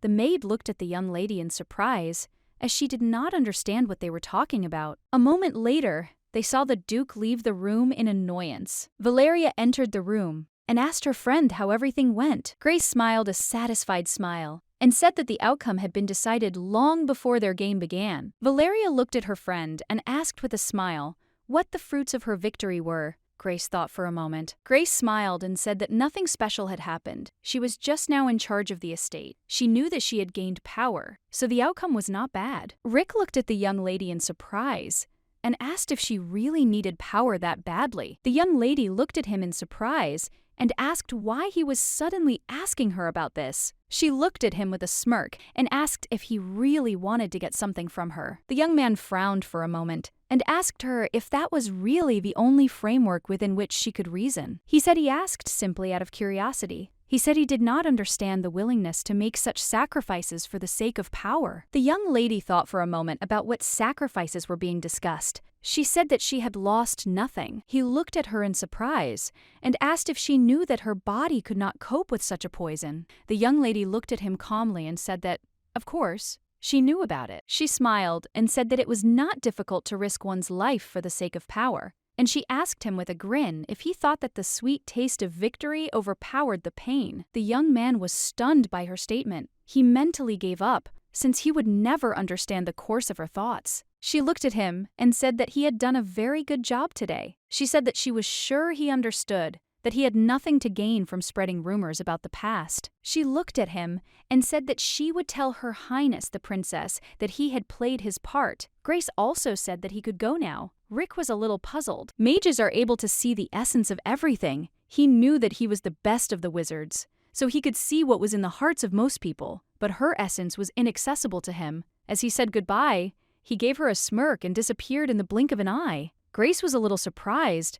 since he had never experienced such emotions in front of her before. The Duke looked at Leon, called him. Leon looked at his master in surprise and asked if the banquet had gone well. The Duke said that it had not. Leon asked in surprise what had happened. The Duke looked at his assistant with a smile and asked him if he thought a man could be brave and scared at the same time. Leon said it sounded as crazy as warm iced tea. The Duke smiled and said that he thought so too. He said that it was simply impossible, but true. The Duke smiled and said that yet Lady Grace was the living embodiment of this irony. The young man was surprised and did not understand what the Duke was talking about. Leon wondered if the Duke had really said that Lady Grace was afraid of something. The Duke knew he was seeing her for the first time today, but he certainly wouldn't call her scared. He smiled and said he thought he would understand everything if he continued to watch her. Liam looked at the Duke in shock, as he wondered if he would really be watching the young lady. He could not believe his master's words. Grace looked at the maid and asked if her father had sent all the guests away. The maid looked at her mistress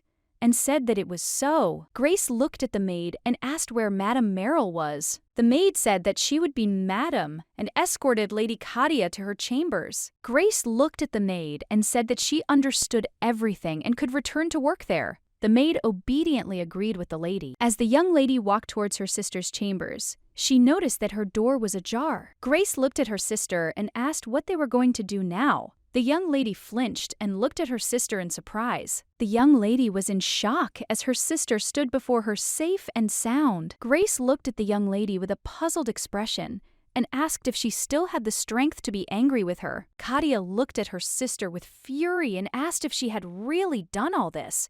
The young lady told her sister that she had taken the poison on purpose. Grace looked at the young lady with a smirk and asked if she had any proof of her guilt. Kadia asked in surprise what she was talking about. Grace smiled and told her sister to think about it herself. Grace said with a grin that she had baked the cake and that she had asked her to try it. Grace said that now Kadia claims that she poisoned herself with it on purpose. Grace said with a smirk that this was a very interesting assumption. She looked at her sister and asked if she found it interesting. Kadia said with rage that she said that this was not an assumption. Kadia looked at her sister and shouted that she was a cunning fox and raised her hand to her. Grace stopped her easily. She sighed heavily and said that they always try to slap. Grace looked at her sister with disdain and said that she took after her mother in appearance, but had the same temperament as her father. Grace told her with a smirk that she should have inherited her father's looks and her mother's character, as she did, and she looked at her sister with disdain and said that she was a poor thing. Katia shouted at her sister with fury and anger and said that she understood what she was planning. Katia said that Grace knew about everything from the very beginning. Grace looked at her sister in surprise and asked why she kept shouting that she knew everything. Grace said that it was stupid of her. Katia was furious and screamed with tears in her eyes as she realized that she could not do anything. Katia yelled at Grace and blamed her for everything. Katia said that if Grace had not been there, then nothing would have happened. She wished that Grace had not been born at all. Grace, in turn, looked at her sister angrily. A moment later, she asked her sister if Katia remembered how many times she had asked if she really should try the cake. Grace, in turn, looked at her sister with a smirk and said that Katia herself said that she would be happy if the whole family tried it. Grace said that it turns out that she is ready to deceive people, but gets angry when they respond to her in the same way. Grace looked at her sister and asked if she really thought everyone was as stupid as she was. Katia, in turn, screamed furiously that there was no lie. Grace looked at her sister and told her not to forget that she had given her madam a chance.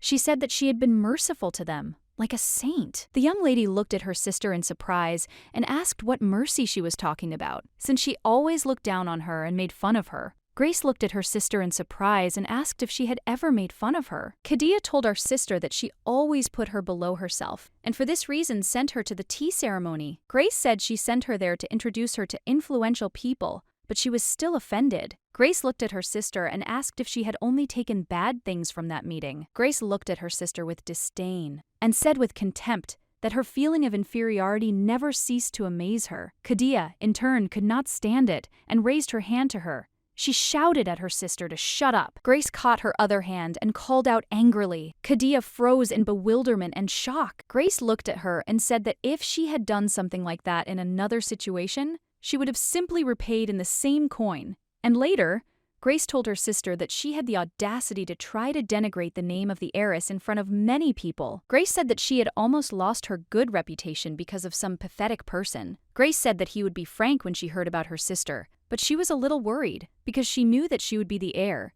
and only because she was an only child, but she did nothing for a whole year of her absence. Grace said that instead of devoting herself to her studies and etiquette, she had been plotting, and her pathetic plans were hardly worth the time spent. Katia had achieved nothing, even though she had much, and could only play the role of a meek daughter who bowed to her father. Grace said, "Young lady," that she was not a threat to her in the first place, because she lost before the war started. Grace pushed her sister away, and she fell to the ground with a crash. Katia looked at her sister with bewilderment and fear. A moment later, Grace drew her sword, looking at her sister with a smirk and disdain. A moment later, the sword was near the young lady. Katia froze in fear, without uttering a word. Grace walked up to her sister and said with a smirk that she didn't care what Katia thought of her, but out of her generosity, she was still giving her a choice. Grace came closer to her and told her that she could submit to her and live happily, or she could resist and end up a broken doll in the dirt. Katia, with tears in her eyes, trembled with fear.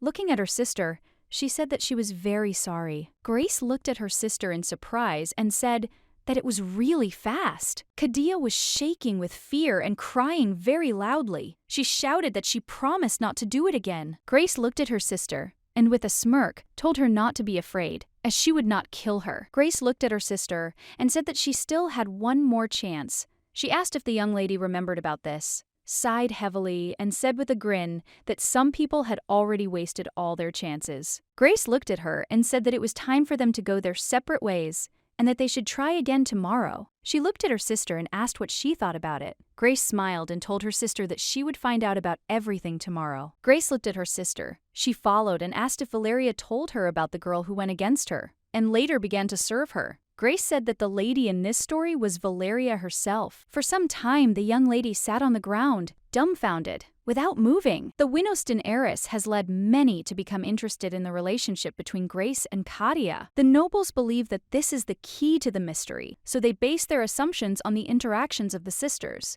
and the incident becomes a major topic in high society. Grace looked at everyone present and said that they had found the culprit of yesterday's attack. The servants looked warily at the young ladies and wondered who it could be. A moment later, all eyes fell on Madame Merrill. Grace looked at her and said with a smile that, frankly, she didn't believe there was anything wrong with the cake, even though she started coughing up blood after trying it, because her younger sister baked the cake herself, and Madame served it. Kadia looked at Grace with caution and surprise, not knowing what she was planning. Grace said with a smile that Kadia was her dear younger sister, and Madame was her headmaid who served them faithfully. Grace said she ate nothing else that evening except cake, and after the incident, she thought about everything for a long time. Grace smiled and said that her sister would obviously never poison her, so that left only one maid. Madame came closer to them and firmly stated that she had been set up. Grace smiled and asked if it was true that she had been set up. Madame Merrill looked at the young lady intently and said, "That was exactly it." Grace looked at Madame with a smirk and asked who needed this.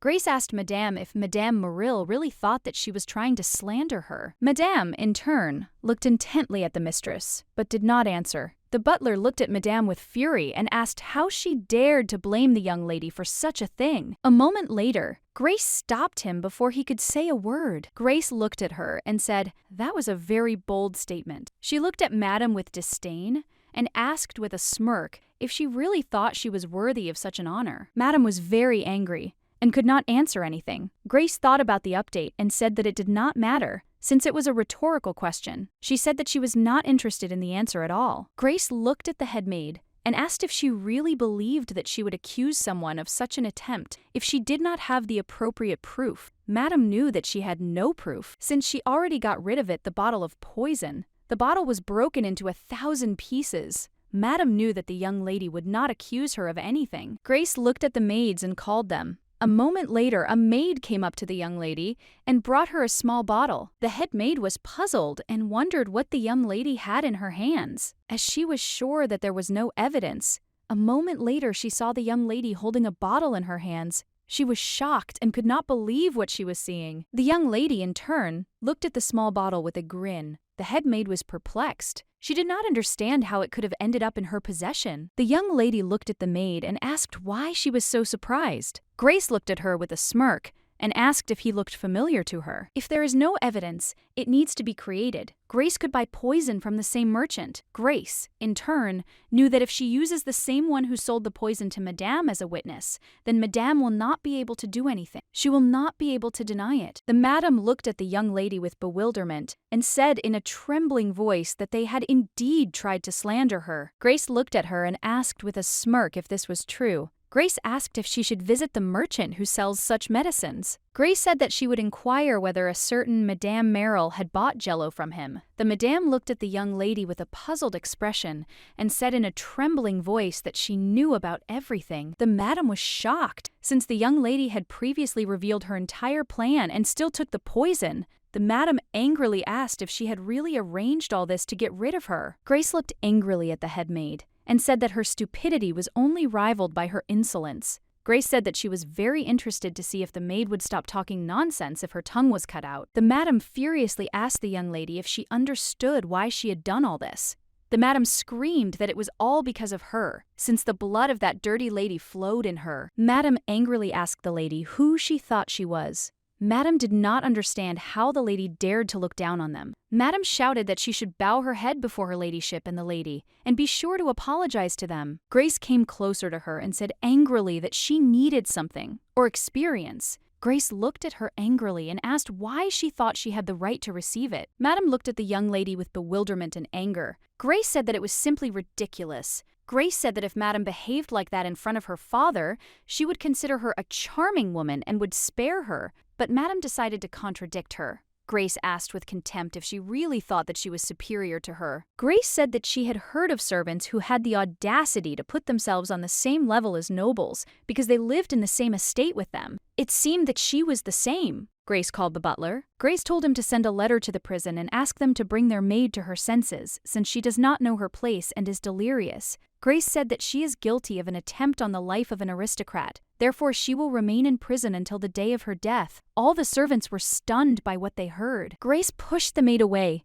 and she fell to the ground with a crash. Grace looked at the maid and said that she suggested that she spend her time in prison learning the manners and values of a servant. Grace looked at the maid with disdain and told her to enjoy her imprisonment, as they would not see each other again. Grace looked at Madame with a smirk and disdain and said that she would take her tongue as a parting gift. Katia looked at her sister and asked if she was really going to send Madame Merrill to prison and burn. Grace looked at her sister with pity, as she could see that she was still terrified. Looking at her sister, Grace said that perhaps she should worry about her future before worrying about Madame. Katia asked furiously what was bothering her about her future. Grace looked at her sister and asked with a smirk if she really didn't care how serious this incident was. Grace told her sister that she could make her disappear now. She said that she was not talking now about her stupid reputation in high society, but she could literally bury her underground. Kadia was taken aback by her sister's words. Looking at her sister, she said that she didn't have any evidence against her. Grace looked at her sister and said that it was very naive of her to think that way. Grace said that she could always create new evidence if she needed it. Kadia was stunned by her statement and asked if the bottle found in Madame's room was also her doing. Grace looked at her sister and asked if she remembered who exactly had searched her room. Katia was puzzled and did not understand why she was asking her about this. The young lady thought for a few minutes and understood everything. Grace said with a smile that it was Katia who hired Ailey and Barin. Grace said that maybe she hired the maids to frame Madame Merrill. Grace said with a smirk that it really sounded convincing, and she was sure many would believe it. Katia was shocked. She looked at her sister and said that there was a witness. Grace smiled and asked if she was talking about the herbalist. Grace said that she thought she could have bribed him, since she had quite a lot of money. Grace looked at her sister and said that she would stop trying to resist if she were in her place. Grace said with a smirk that the rule of this game is simple. Whoever she chooses will be the guilty one. Kadia looked at her sister with fury and said that she was going to tell their father everything. Grace said that her father had already entrusted her with the entire investigation after she threatened him with her future. Grace looked at her and congratulated her with a smirk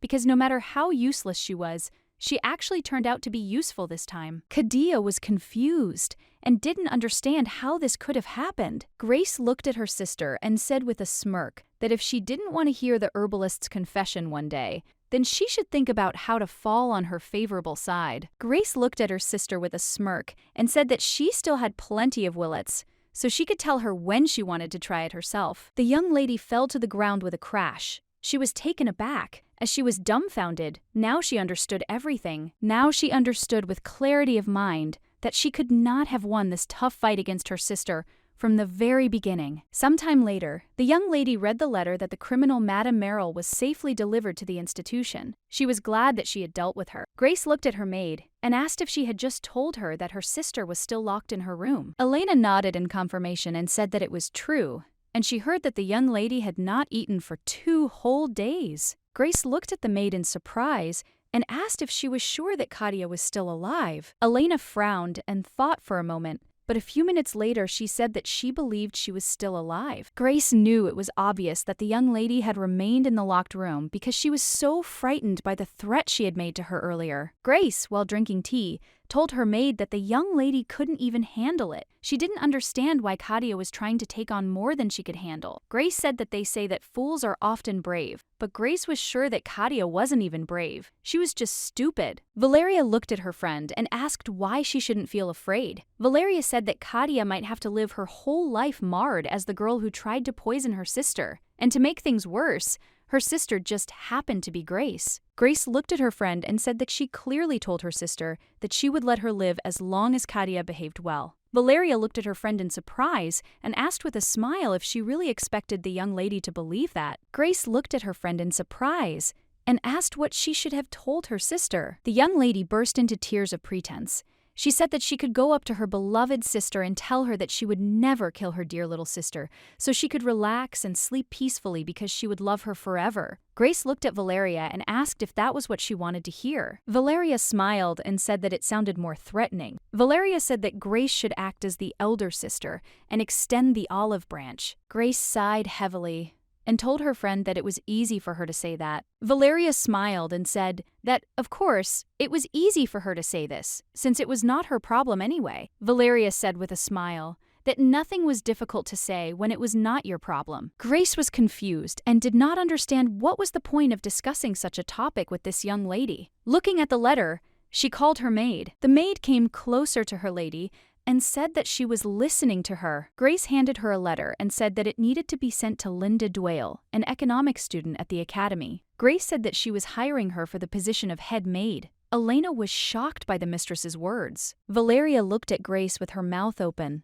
and asked if she was serious about doing this. Elena looked at the lady in surprise and asked if she really thought the young lady would agree to work here as the head maid. Grace looked at Elena and said that the head maid should assist the Duchess in managing the household. Valeria looked at Grace with a puzzled expression and asked what this had to do with the young lady. Grace said that the household had fallen into disrepair because of their stupid head maid, and for this reason they needed to hire someone smart and proactive who had discipline. Grace looked at the maid and told her to get rid of the rest of the resumes, since she didn't like the people who applied anyway. Elena looked at her mistress and said that, according to rumors, even the imperial family wanted her. Elena was skeptical about the idea that the young lady would agree to such a job. Grace looked at the maid and told her to just send the letter. Elena obediently agreed and said that she would do everything. Valeria was shocked, looking at her friend. She said that she really was something else, since no one would have thought of hiring the star of the academy as the head maid. Grace calmly said that the young lady simply fits the requirements. That's all. Valeria looked at her friend with bewilderment and told her not to make fun of her,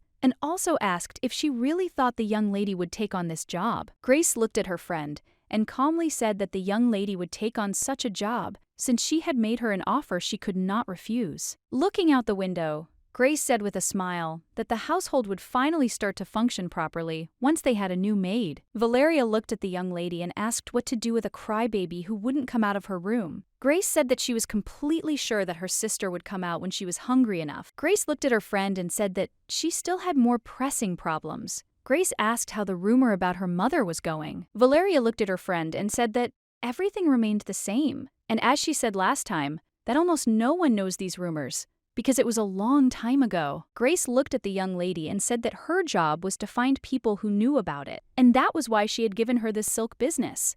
She asked her friend if she wasn't embarrassed about it, just because the business was going well. Valeria was shocked. She looked at Grace and said that she was not shy. Valeria looked at her friend in surprise and asked how she could say such a thing. Valeria thought it would be easy to find people who knew the rumors through her connections, but it turned out to be more difficult than she thought. Valeria looked at her friend and asked if she had any information from Isabel March. Valeria asked why she didn't visit them. Grace thought for a moment. She had actually thought about visiting them, but they had hardly kept in touch over the years. Grace knew that she couldn't just visit them without a reason, because she was the heir to Winoston, not after her father had kicked her mother out of the family. So Grace looked at her friend and said that she would still have to visit them one day after everything was settled at the estate. Grace looked at the young lady and said that it was her body, and as for Valeria, she needed to get the information any way she could. The maids knocked on the lady's door but received no answer. They said that she should eat because fasting was not good for her health. They were very worried about her. The maid looked at her colleague with a puzzled expression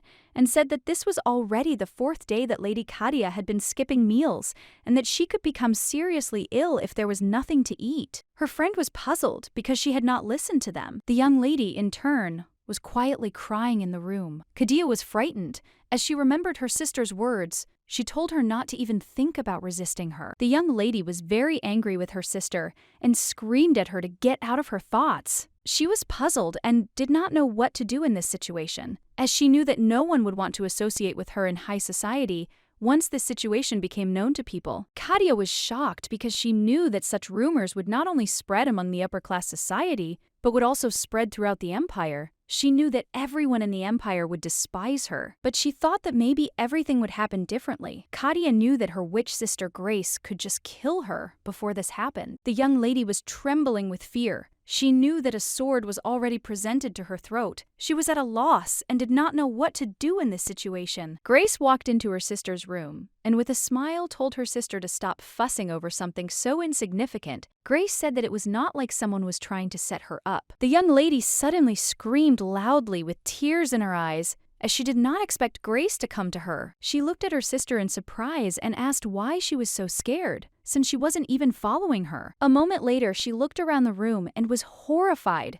as it was in complete disarray. Grace said that it looked like her sister would soon turn into a poltergeist that would haunt this room. Grace said that it was even surprising that she still didn't see cockroaches here, young lady, closed herself off from her sister because she didn't want Grace to get close to her. She looked at her in surprise and with a smirk told her sister to just look at herself. Grace said that she knew she had the brains of a goldfish. The young lady looked intently at her sister. She did not know what to do or how to act. Grace smiled and said that now her sister even looks like a fish. The young lady looked at her sister with surprise and bewilderment and asked why she had come to her, as she had not expected to see her at all. Grace looked at the maid in surprise and asked if she was sure that her mistress had not eaten for 4 days, since she was still screaming very loudly. The young lady looked at the maid and said that she could go there and that her mistress would feed her herself, and the maid obediently agreed. Kadia looked at her sister with fear and asked what she was planning to do now. Grace looked at her sister and said that she wasn't eating, wasn't attending classes,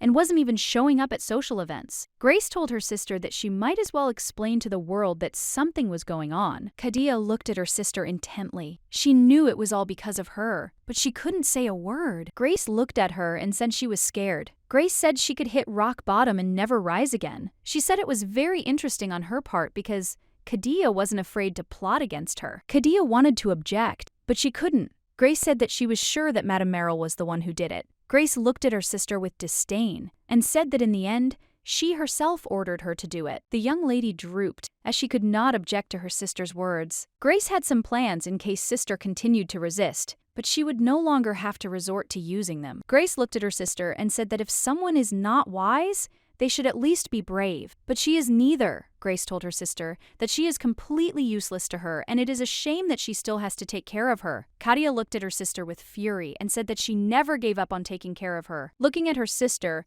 Grace said that she was a Winostan, and that meant she had a duty to take care of her. Grace told her sister that, after all, everything she enjoyed here came from her, down to the smallest details. Kadia looked at her sister and asked what she was trying to say. Grace looked at Kadia, said with a smirk that she wanted her to prove her worth. Grace came closer to her and said that she had one interesting proposal for her. Grace told Kadia that, despite being a Winostan, she behaved more rudely than the daughter of the lowest baron. Grace said with a grin that she would hire the best teachers for her and fire all her teachers and governesses, except Mrs. Amist. Grace said that instead, she would have the best professors from the academy as her private tutors. Kadia was taken aback. She was confused and did not understand what her sister was talking about. Grace told her that she wanted her to master academic knowledge, manners, eloquence, foreign languages, music and art in the shortest possible time. Grace said that after that she wanted her sister to be the center of all tea parties. Looking at Sister Grace, who said that she wanted all the nobles of the imperial palace to worship her, Kadia froze in bewilderment. Grace looked at her sister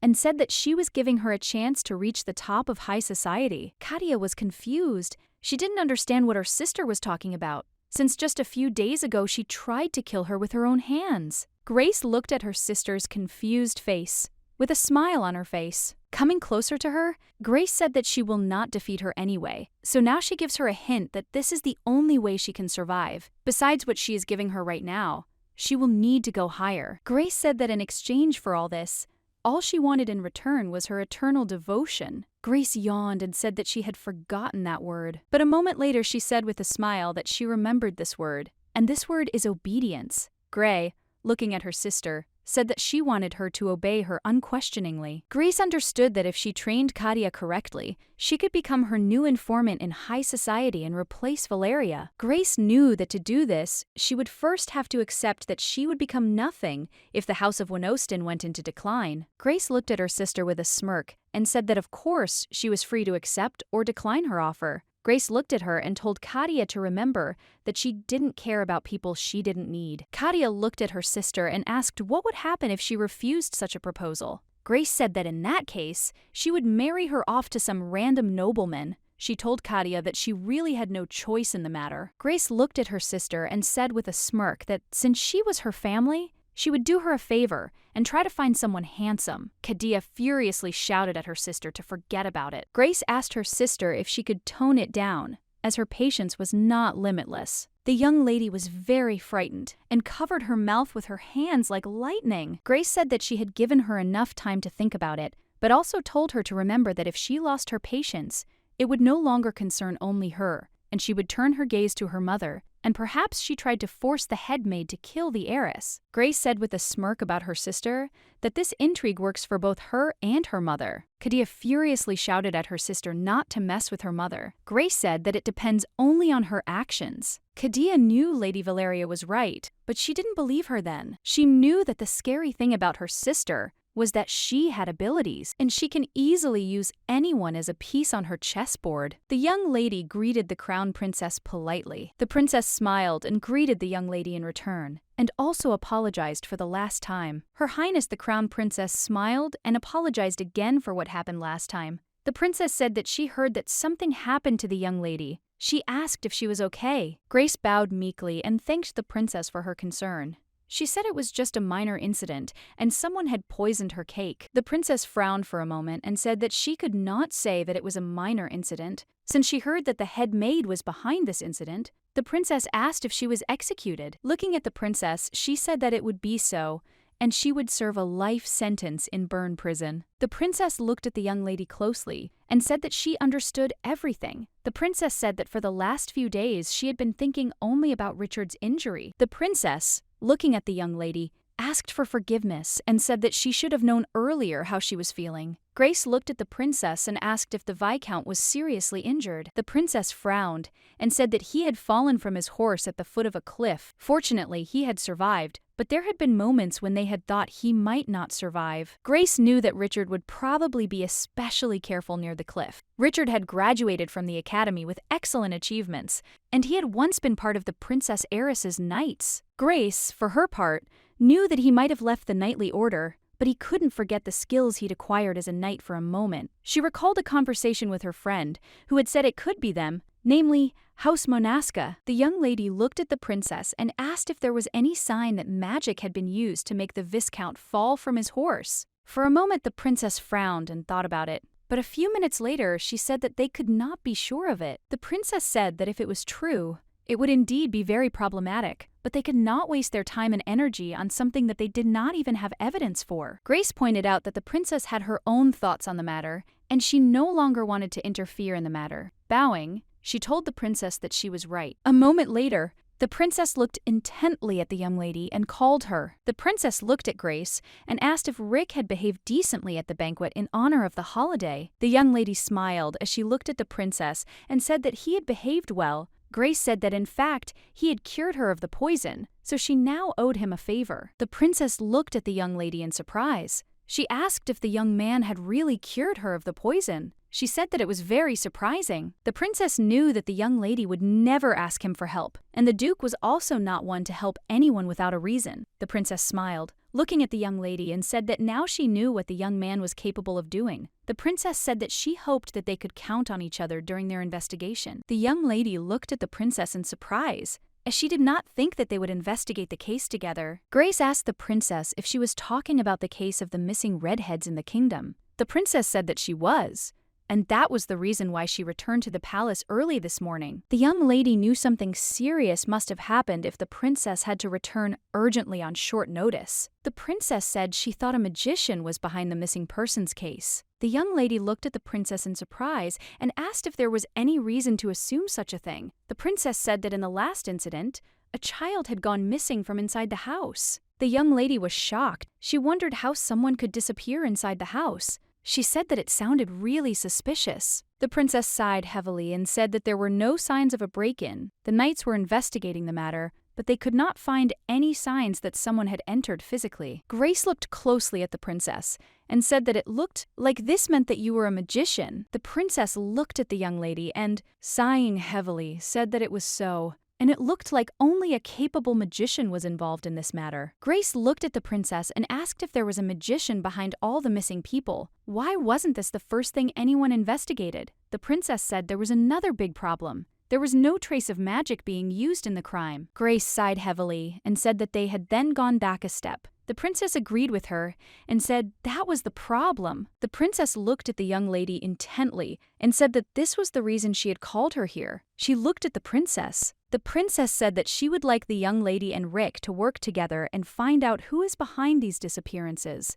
The princess said that the young lady is perfect for this job, as she is the most experienced knight in the royal guard. The princess said that she would like the young lady to rescue the missing and bring peace to the empire. The young lady bowed and said that she would follow her order. Grace was puzzled as she understood that Duke Manaska might be involved in this matter, so she had better investigate it thoroughly. Rick sighed in confusion and said that there were no traces at all and they would not find any evidence here. Liam looked at his master and said that the child was missing from the house. The Duke looked around the room in bewilderment and said that he knew and understood all this. The Duke knew he couldn't interrogate every mage on the continent. He just needed to check if there was any residual mana left here one last time. The Duke sighed heavily and said that they were going to join some noisy party again. Liam looked at the gentleman in surprise and asked for forgiveness, as he did not understand what the gentleman was talking about. A moment later, the young lady came into the room and said that it was very ridiculous of him. She asked if he was talking about her. He said something about being noisy. Grace looked at the young man and asked again if he meant her. Rick was a little puzzled since most usually suffer greatly from poisoning even if they have resistance to it, but he noticed that the young lady seemed to have fully recovered from the poisoning, without any consequences. He noticed that not only did she have a steely character, but she also seemed to have unique physical abilities. The young man looked at the young lady with a keen gaze and said that she must still admit that she was a very noisy person, and she could not deny it. The young lady looked at him in surprise and asked what he was talking about. She smiled and asked what the matter was if she was noisy. She wanted to know what he was going to do about it. She smiled and said that whether she was noisy or not, he would still have to investigate the matter with her. She smiled and said that if he had any complaints about this, then he should not hesitate to tell her. The young man looked at her in surprise and asked if anything would change if he did this. The young lady smiled her radiant smile and said that of course not. He looked at her puzzled and said that then he had no complaints against her. The young lady came closer to him and said that it would be wise of him to decide not to make useless efforts. He looked at her in surprise and said that last time she said he was a fool for not trying. She said that she had nothing to gain from it then. She said that as much as possible, she wanted everyone in the world to lose all desire to win when faced with her. The young man looked at her with his mouth open in surprise. Grace smiled and asked if he really had a problem with that. The young man was confused. He didn't understand how she could be so immune to criticism. He looked at her in surprise and asked why she was so obsessed with winning in everything. Grace smiled and said that it was because she liked to win. He looked at her in surprise and asked how she then dealt with defeat. Grace said with a radiant smile that she never loses at all. She said that she would rather win unfairly than lose fairly. She said that she always wins, no matter what. The young man sighed heavily. He realized that he simply had to stop trying to understand her. He decided to let this moment pass, and, looking at the young lady, asked if she knew the details of the case. She came closer to him and said that she remembered all the details on the way here, and he should still check the files. The young man came closer to her and looked at her in surprise, as he felt the scent of jasmine coming from her. Looking at the young lady, he wondered if she was wearing perfume. He noticed that today's perfume was different from the one she wore at the banquet. The young lady said that there were magicians involved, which meant that it could be quite dangerous. When she started talking, he came to his senses a little. The Duke said that she still had nothing to worry about. She looked at him and said that she knew that she was quite an experienced fighter, but still, she would not be able to fight a group of mages all alone. He smiled and said that she still looked like she could handle a whole group of mages. She looked at him in surprise and asked if that was true. She asked why she didn't try it on the nearest mage first. The young man looked away from her for a moment and giggled. The young lady was surprised, as she did not expect such emotions from him. She did not understand why he was laughing now. Looking at the documents, she said that in any case, it does not change the fact that this is a very dangerous matter. And besides, she needs to worry about the redheads in her house. He looked at the young man in surprise, asked if she really meant the Duchess and her daughter. He was perplexed and asked the young lady who would dare to break into the Duke's house. The young lady thoughtfully said that no one knows what might happen next. She told him to just think about the victims of this case. First, there was a prostitute, a beggar, a herbalist, and a child. The criminals started the crime from hidden alleys, and now it is happening on the main street. She asked him if he didn't think the crime scene was spreading from the hidden parts of society to ordinary people. She asked him what he would say if a nobleman was harmed next time. She said that her sister could also be a target. The young man was a little surprised because he thought that she was on bad terms with her sister. He was under the impression that she would have broken up that young lady long ago, but it seemed to him that she was worried about her sister. She looked at him in surprise and asked why he was looking at her like that. Looking at the young people, the young man asked for forgiveness and said that he had spoken to the parents of the missing boy, and they told him that the man who came to repair their pipes 2 months ago was indeed Zach. The lady looked at him in surprise and asked if he was sure about that. The young man said that he was absolutely sure of it, and it took several days until they could look into the matter because the parents of the missing boy simply could not calm down. But as soon as he showed them a portrait of the young man, the father confirmed that he had come to their home. The Duke thought for a moment and said that he knew about it. Zach had been involved in every disappearance case so far. There must be something they didn't know that they could learn from him. The heart thought that he should still follow Zach again. The young lady looked at the Duke in surprise and asked if Zach was the repairman who had been at all the crime scenes so far. Rick confirmed her suspicions. The young lady said that she understood everything, and then it would still be better to focus the investigation on him. And if they needed help, they could ask the princess. The knight looked at the lady and said that someone was here with a message for her. The young lady looked at the man in surprise and asked who it could be. A moment later, looking out the window, she saw that the carriage belonged to her family. Elena, shaking with fear, looked at the young lady with fear. Grace was surprised, as she did not expect to see her maid at the scene. The maid looked at her mistress and shouted that they were in big trouble. The young lady looked at the maid in surprise and shock and asked what had happened. Alyona said that Lady Enel Manaska walked to their estate and said that she came to meet Lady Kadia. Grace was stunned by what she heard. Grace looked at the maid and asked if the guest had really said that she wanted to see her sister. Elena said that was exactly it, and the young lady had brought some strange box with her. The young lady looked at her friend and told him to continue his investigation. She said that she would go to the palace later and see him there. He looked at her in surprise, but a moment later he said that there was no need for that. He said that it was still easier for him to investigate alone anyway, so she should still go home. The young lady agreed with him and told him to send her a message if anything he needed. The young man was surprised and did not understand why the young lady was in such a hurry to get home. He wondered if she really thought that Ionel Manaska could harm her sister. He was confused and just did not understand her. The young lady flew into the estate with the speed of lightning. Looking at the butler, she asked where Yanel was. The butler bowed politely and said that the young lady was now in the room with Lady Kadia. Grace, in turn, was very angry. The maid ran hurriedly to her mistress and called her. The young lady looked at the butler and told him to open the door. A moment later, the young lady came into my room and saw the uninvited guest. Yanel looked at Grace with a smirk and said that they hadn't seen each other for a long time. Grace was furious as she looked at the young lady. She didn't understand why she had moved towards them like that. Grace looked at her with fury and asked how she dared to invade their home. The young lady said with a grin that the Duke's new daughter had given a banquet in honor of her birthday, but she had not been able to attend it, and now she had come to give her a gift because she was sorry that she had missed such a grand banquet. Grace looked at the young lady in surprise and asked what gift she was talking about. Grace asked if she had brought a dead rat. The young lady looked at Grace with a smirk and told her not to be so mean. Grace said that she had her reasons for this.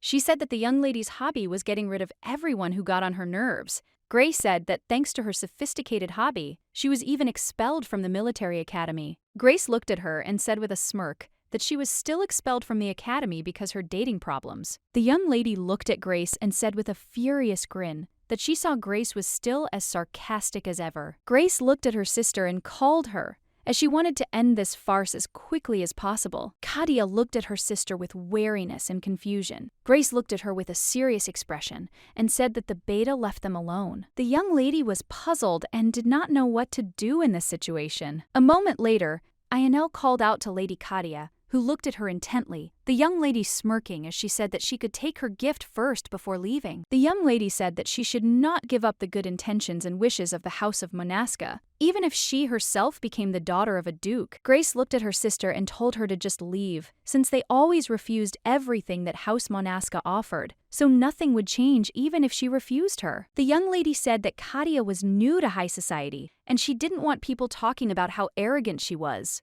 Ionel looked at the young lady and asked if she was telling the truth. Grace the dog glared at her sister and told her to leave their company immediately. Katia looked at the young lady with a puzzled expression and said that if that was the case, she would just take the gift and leave. Grace in turn shouted at her sister not to do that. The young lady had just touched the gift when suddenly some kind of animal attacked her. She was shocked and very scared. A moment later, she stopped short, as nothing happened. She opened her eyes in surprise and looked at what had happened. A moment later, she saw her sister, who was holding some kind of monster in her hand, and her hand was bleeding. She was in shock, as she had never seen anything like this before, and wondered if it was a demonic monster. Ionel was in shock. She screamed with rage. She could not understand and believe what Grace had already done to her Catherine. Grace looked at him in surprise, guessed and asked if she couldn't think of a better name. The young lady looked at Grace with fury and asked how she dared to kill her beloved pet. Grace looked at the young lady with surprise and confusion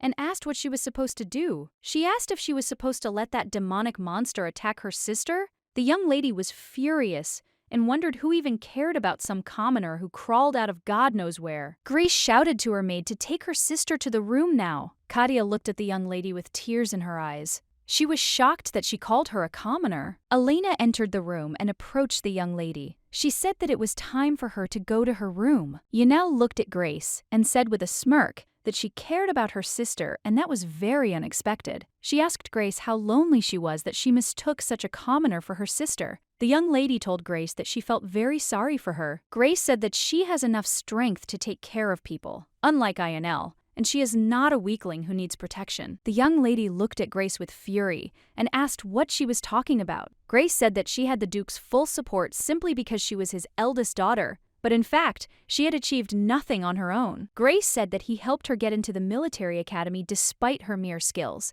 only to see her get herself into trouble by messing around with boys. The young lady glared at Grace and told her to take her words back. Grace looked at her and said with a smirk that she was very curious as to why her younger brother hadn't killed her yet. She said that she would have killed her and become the heir herself if she were her brother. The young lady directed her magic at her and angrily told her to keep talking and see what would happen next. Grace managed to intercept the young lady and, grabbing her by the neck, slammed her against the wall. Grace said with fury that they were warning her, and she better not come near her house again. Grace looked at her with fury and asked if she understood her. The young lady looked at the dirt with a smirk and asked how dare she do this to her. She said that she would still have to answer for it. Grace looked at her angrily and asked what she was doing to her. Grace asked if the young lady didn't understand that she would have to answer for bringing a demonic monster into their house. The young lady asked with a smirk if she had any proof of this. Grace, in turn, told the young lady to shut her mouth as her sister Winoston.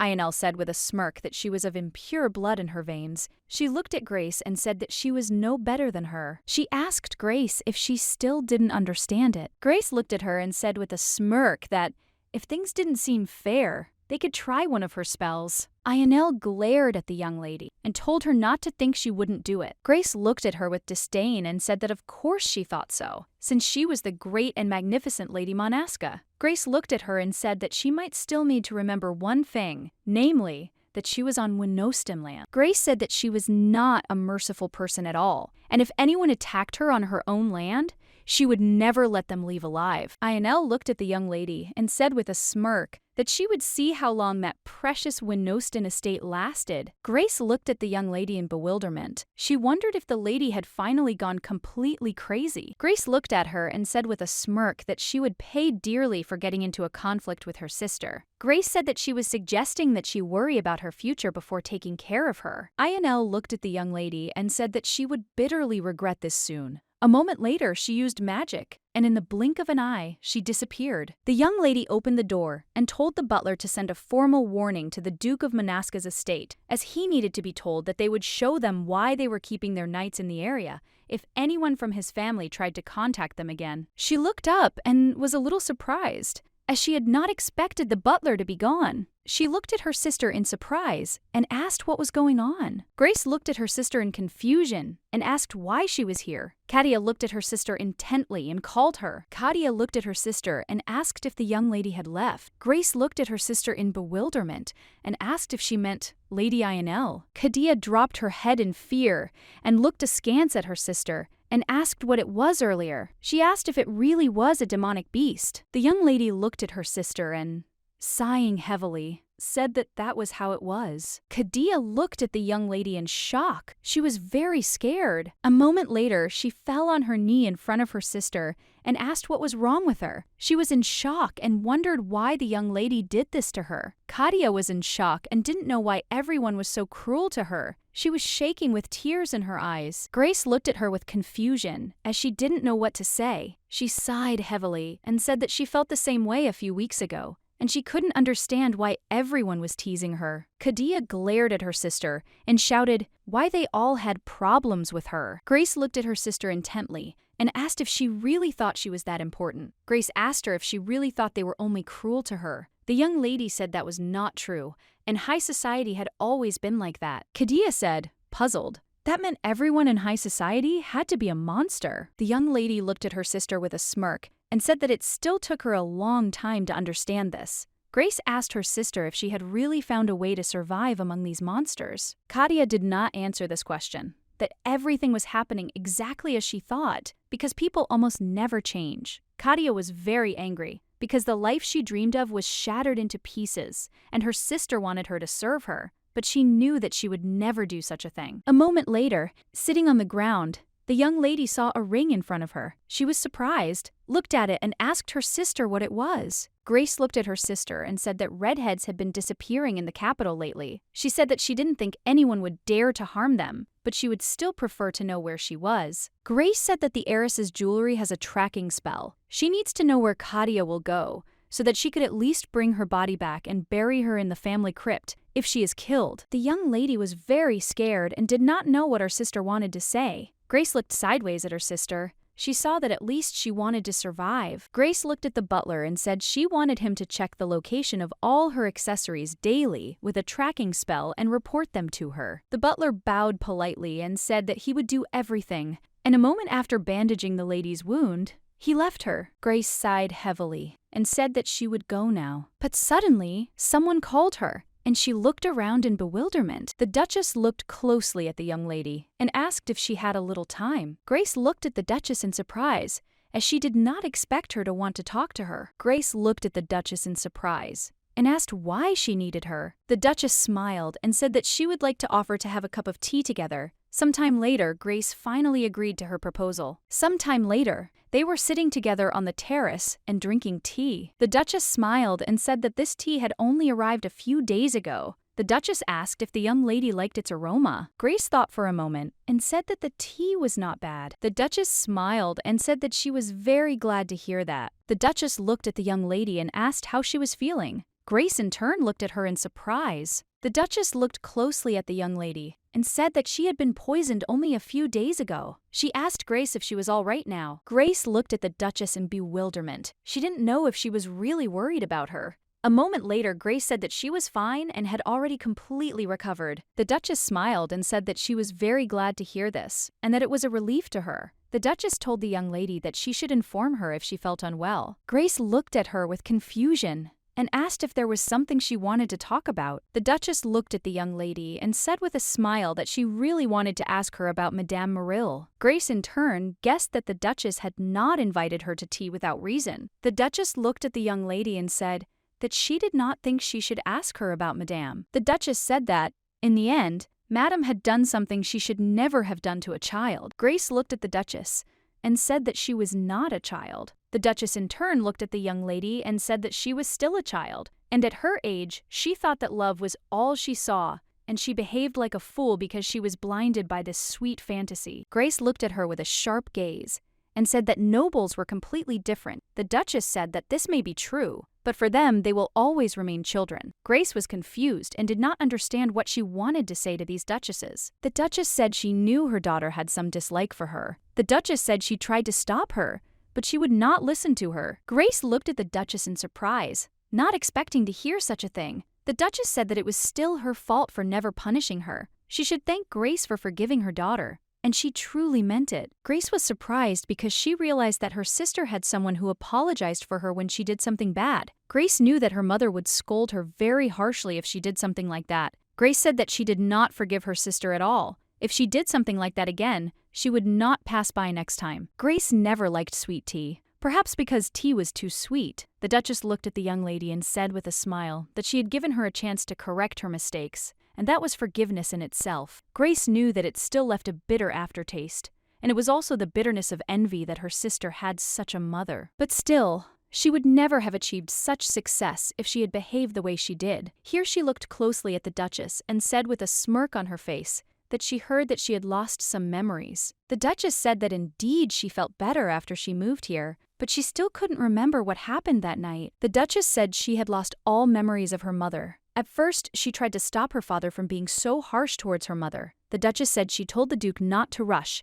as there was no way to confirm the testimony of a stranger. Grace looked at the Duchess with a sharp gaze and said that it seemed her father had not listened. The Duchess said that this was true, but her mother also packed her things and left 2 days later. Grace looked at the Duchess with bewilderment and shock. The Duchess said that her father said that her mother left because of guilt. The Duchess said that she was not so sure about that. Grace knew that her mother would never leave, so if the truth did something wrong, especially if her supposed victim had lost her memory, and there was no clear evidence, Grace knew that she would have stayed until she returned. She guessed that there was something fishy about this matter. The Duchess looked at the young lady and called her over, smiled softly at the Duchess, and said that she was very glad that they had talked together. The Duchess said she always wanted to talk with her. The young lady looked at the Duchess in surprise, as she was very surprised that she would say something like that. The Duchess smiled and said that it was true, as Grace looked just like Rion, so she wondered if she was only like him in appearance,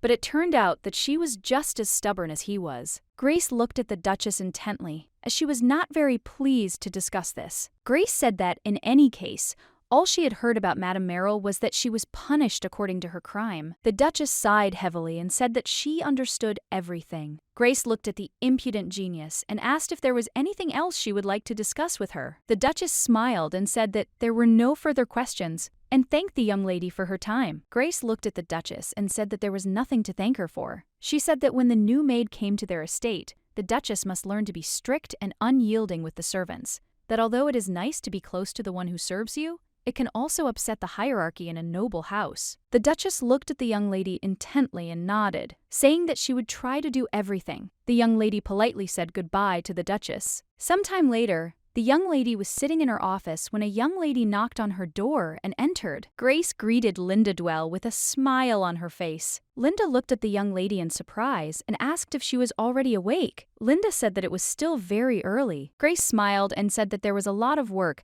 and she couldn't sleep last night. Grace said that anyway, she was very glad that the young lady decided to join her. Linda smiled and said that there was something she needed to ask before officially accepting the job. Linda asked the young lady if she really intended to abide by all the terms and conditions of employment described in the letter. Grace smiled and said that of course she would do so. Grace said that she offered her 3 times the salary of an assistant at the academy, as well as generous bonuses, and in 2 years she would be able to buy an estate in the capital. Linda smiled and said that it was a very wonderful offer, but she was still more interested in the last part. Grace smiled and asked if she really meant her recommendation for the post of the future Minister of Finance. Grace said that of course she would give her recommendation and asked the greatest princess for a letter of appointment from the emperor. Grace said that in exchange she would be assured that no one in this house would challenge her. Grace said that she didn't want anyone to find vulnerability here. The young lady bowed politely and said that she would do everything. She smiled and said that it was an honor to be at her service. Lady Grace. The young man sat quietly in the imperial palace and observed the silence, looking out the window. A moment later, Grace came up to him and greeted him with a smile. She looked at him in surprise, and asked what he was doing there when he had a great room with a beautiful view. The young man sighed heavily and said that he liked it here. She looked at him in surprise and said that he really was strange. The young man, in turn, looked intently at the young lady, as he could smell the pleasant aroma of fruit and blood from her. Although looking at her, he did not see any wound. He looked at her in surprise and asked if she owned a perfume business or something like that. The young lady looked at him in surprise because she did not understand what he was talking about. He said that it seemed like she used a different perfume every day. The young lady was surprised because she didn't understand how he noticed this. She looked at him in surprise and asked if there was really a problem with this. The young man sighed heavily and said that magicians don't like anything artificial. Grace said that INL had heavier sense than her. The young man said that magicians are fixated on something other than magic, such as power or fame. And in this regard, the Monaska have long forgotten the true essence of being a magician. The young lady looked at him in surprise and said that it was a surprise for her. He looked at her in bewilderment and asked what she meant. She said he was rarely so serious. He came closer to her and clearly smelled blood. A moment later, looking at the young lady, he asked if she was hurt. Grace looked at him sharply and said that she was not hurt. The young man looked at her in bewilderment, wondering why she was trying to hide it. He sighed heavily and thought that it was probably none of his business. The young lady looked at the boy with a keen gaze and asked what about the repairman named Zach. Rick said that they were trying to track all his activities, but they had managed to find little. The young lady thought for a moment and said that it had been over a month since he had been around those missing people, and said that they should stop following him and confront him instead. Rick looked at the young lady in surprise and asked what she was talking about now. He asked why she intended to irritate him. Grace looked at him and asked how long he would follow him. She said that nothing had come of it yet. Rick said that there was a high risk of a direct confrontation with him. The young lady said she knew about it, but she was still sure he understood that watching him from afar would not solve anything. Grace looked at the young man intently and said that she was not trying to make things worse. She was simply saying that they should visit him. Rick looked at her sharply and said that he understood what she wanted to say, but he could warn the culprit. The young lady looked at him and said that she understood that, and that's why they should keep him in sight. At least her idea was better than what they were doing now. The Duke understood that the young lady had her own ironclad arguments, but there was a great risk. Grace came closer to him and said with a smile that even if he did not want to go with her, the young man was stunned. As she came very close to him, he looked at her in surprise, asked what she wanted. Grace smiled and said that she would go there with or without him, but the story of the magician who refused to help her would spread far and wide. Rick looked at her in surprise, and with a smirk, wondered if this was the best she could do. He wondered if she was threatening his position as a noble. The young lady looked at him intently and said with a smirk that this would indeed attract the interest of many nobles. He looked at her in surprise and asked what she meant. Grace smiled and said that everyone would want to know about the reckless magician who refused to help the infamous Lady Grace and the Winoston family and survived. She smiled and said she hoped he enjoyed the spotlight. Grace said people would be looking at him everywhere. She said that some might even go and talk to him. She looked at him with a smirk and said that she hoped it wouldn't bother him too much. The young man was furious, as he hated nothing more than being bothered by strangers. She said with a smirk that in fact, they could even come to his house. Rick looked at the young lady and said that she could go and do it. He looked at the young lady as he realized that she knew a thing or two about intimidating people. He looked at her and told her to promise him that he would follow her when they got to the alleys. She smiled and agreed with him, said that she also didn't want to be careless. She had never been to the alleys. He looked at her in surprise and said that she looked like she killed bandits for breakfast. The young lady looked at him in surprise and shock and asked what he was talking about. A moment later, the young man threw his cloak over her, and the young lady looked at her in bewilderment. The Duke looked at the lady intently and told her to forget about the investigation. He said that with such a face, she would not get anywhere in the alleys. He said that at least she needed to put on a cloak. The young lady looked at him in surprise and asked what he would do. The Duke smiled and said that he would be fine and that they would not be traveling by carriage. Grace looked at him in surprise and asked how they would travel. A moment later, he used magic and they were instantly transported.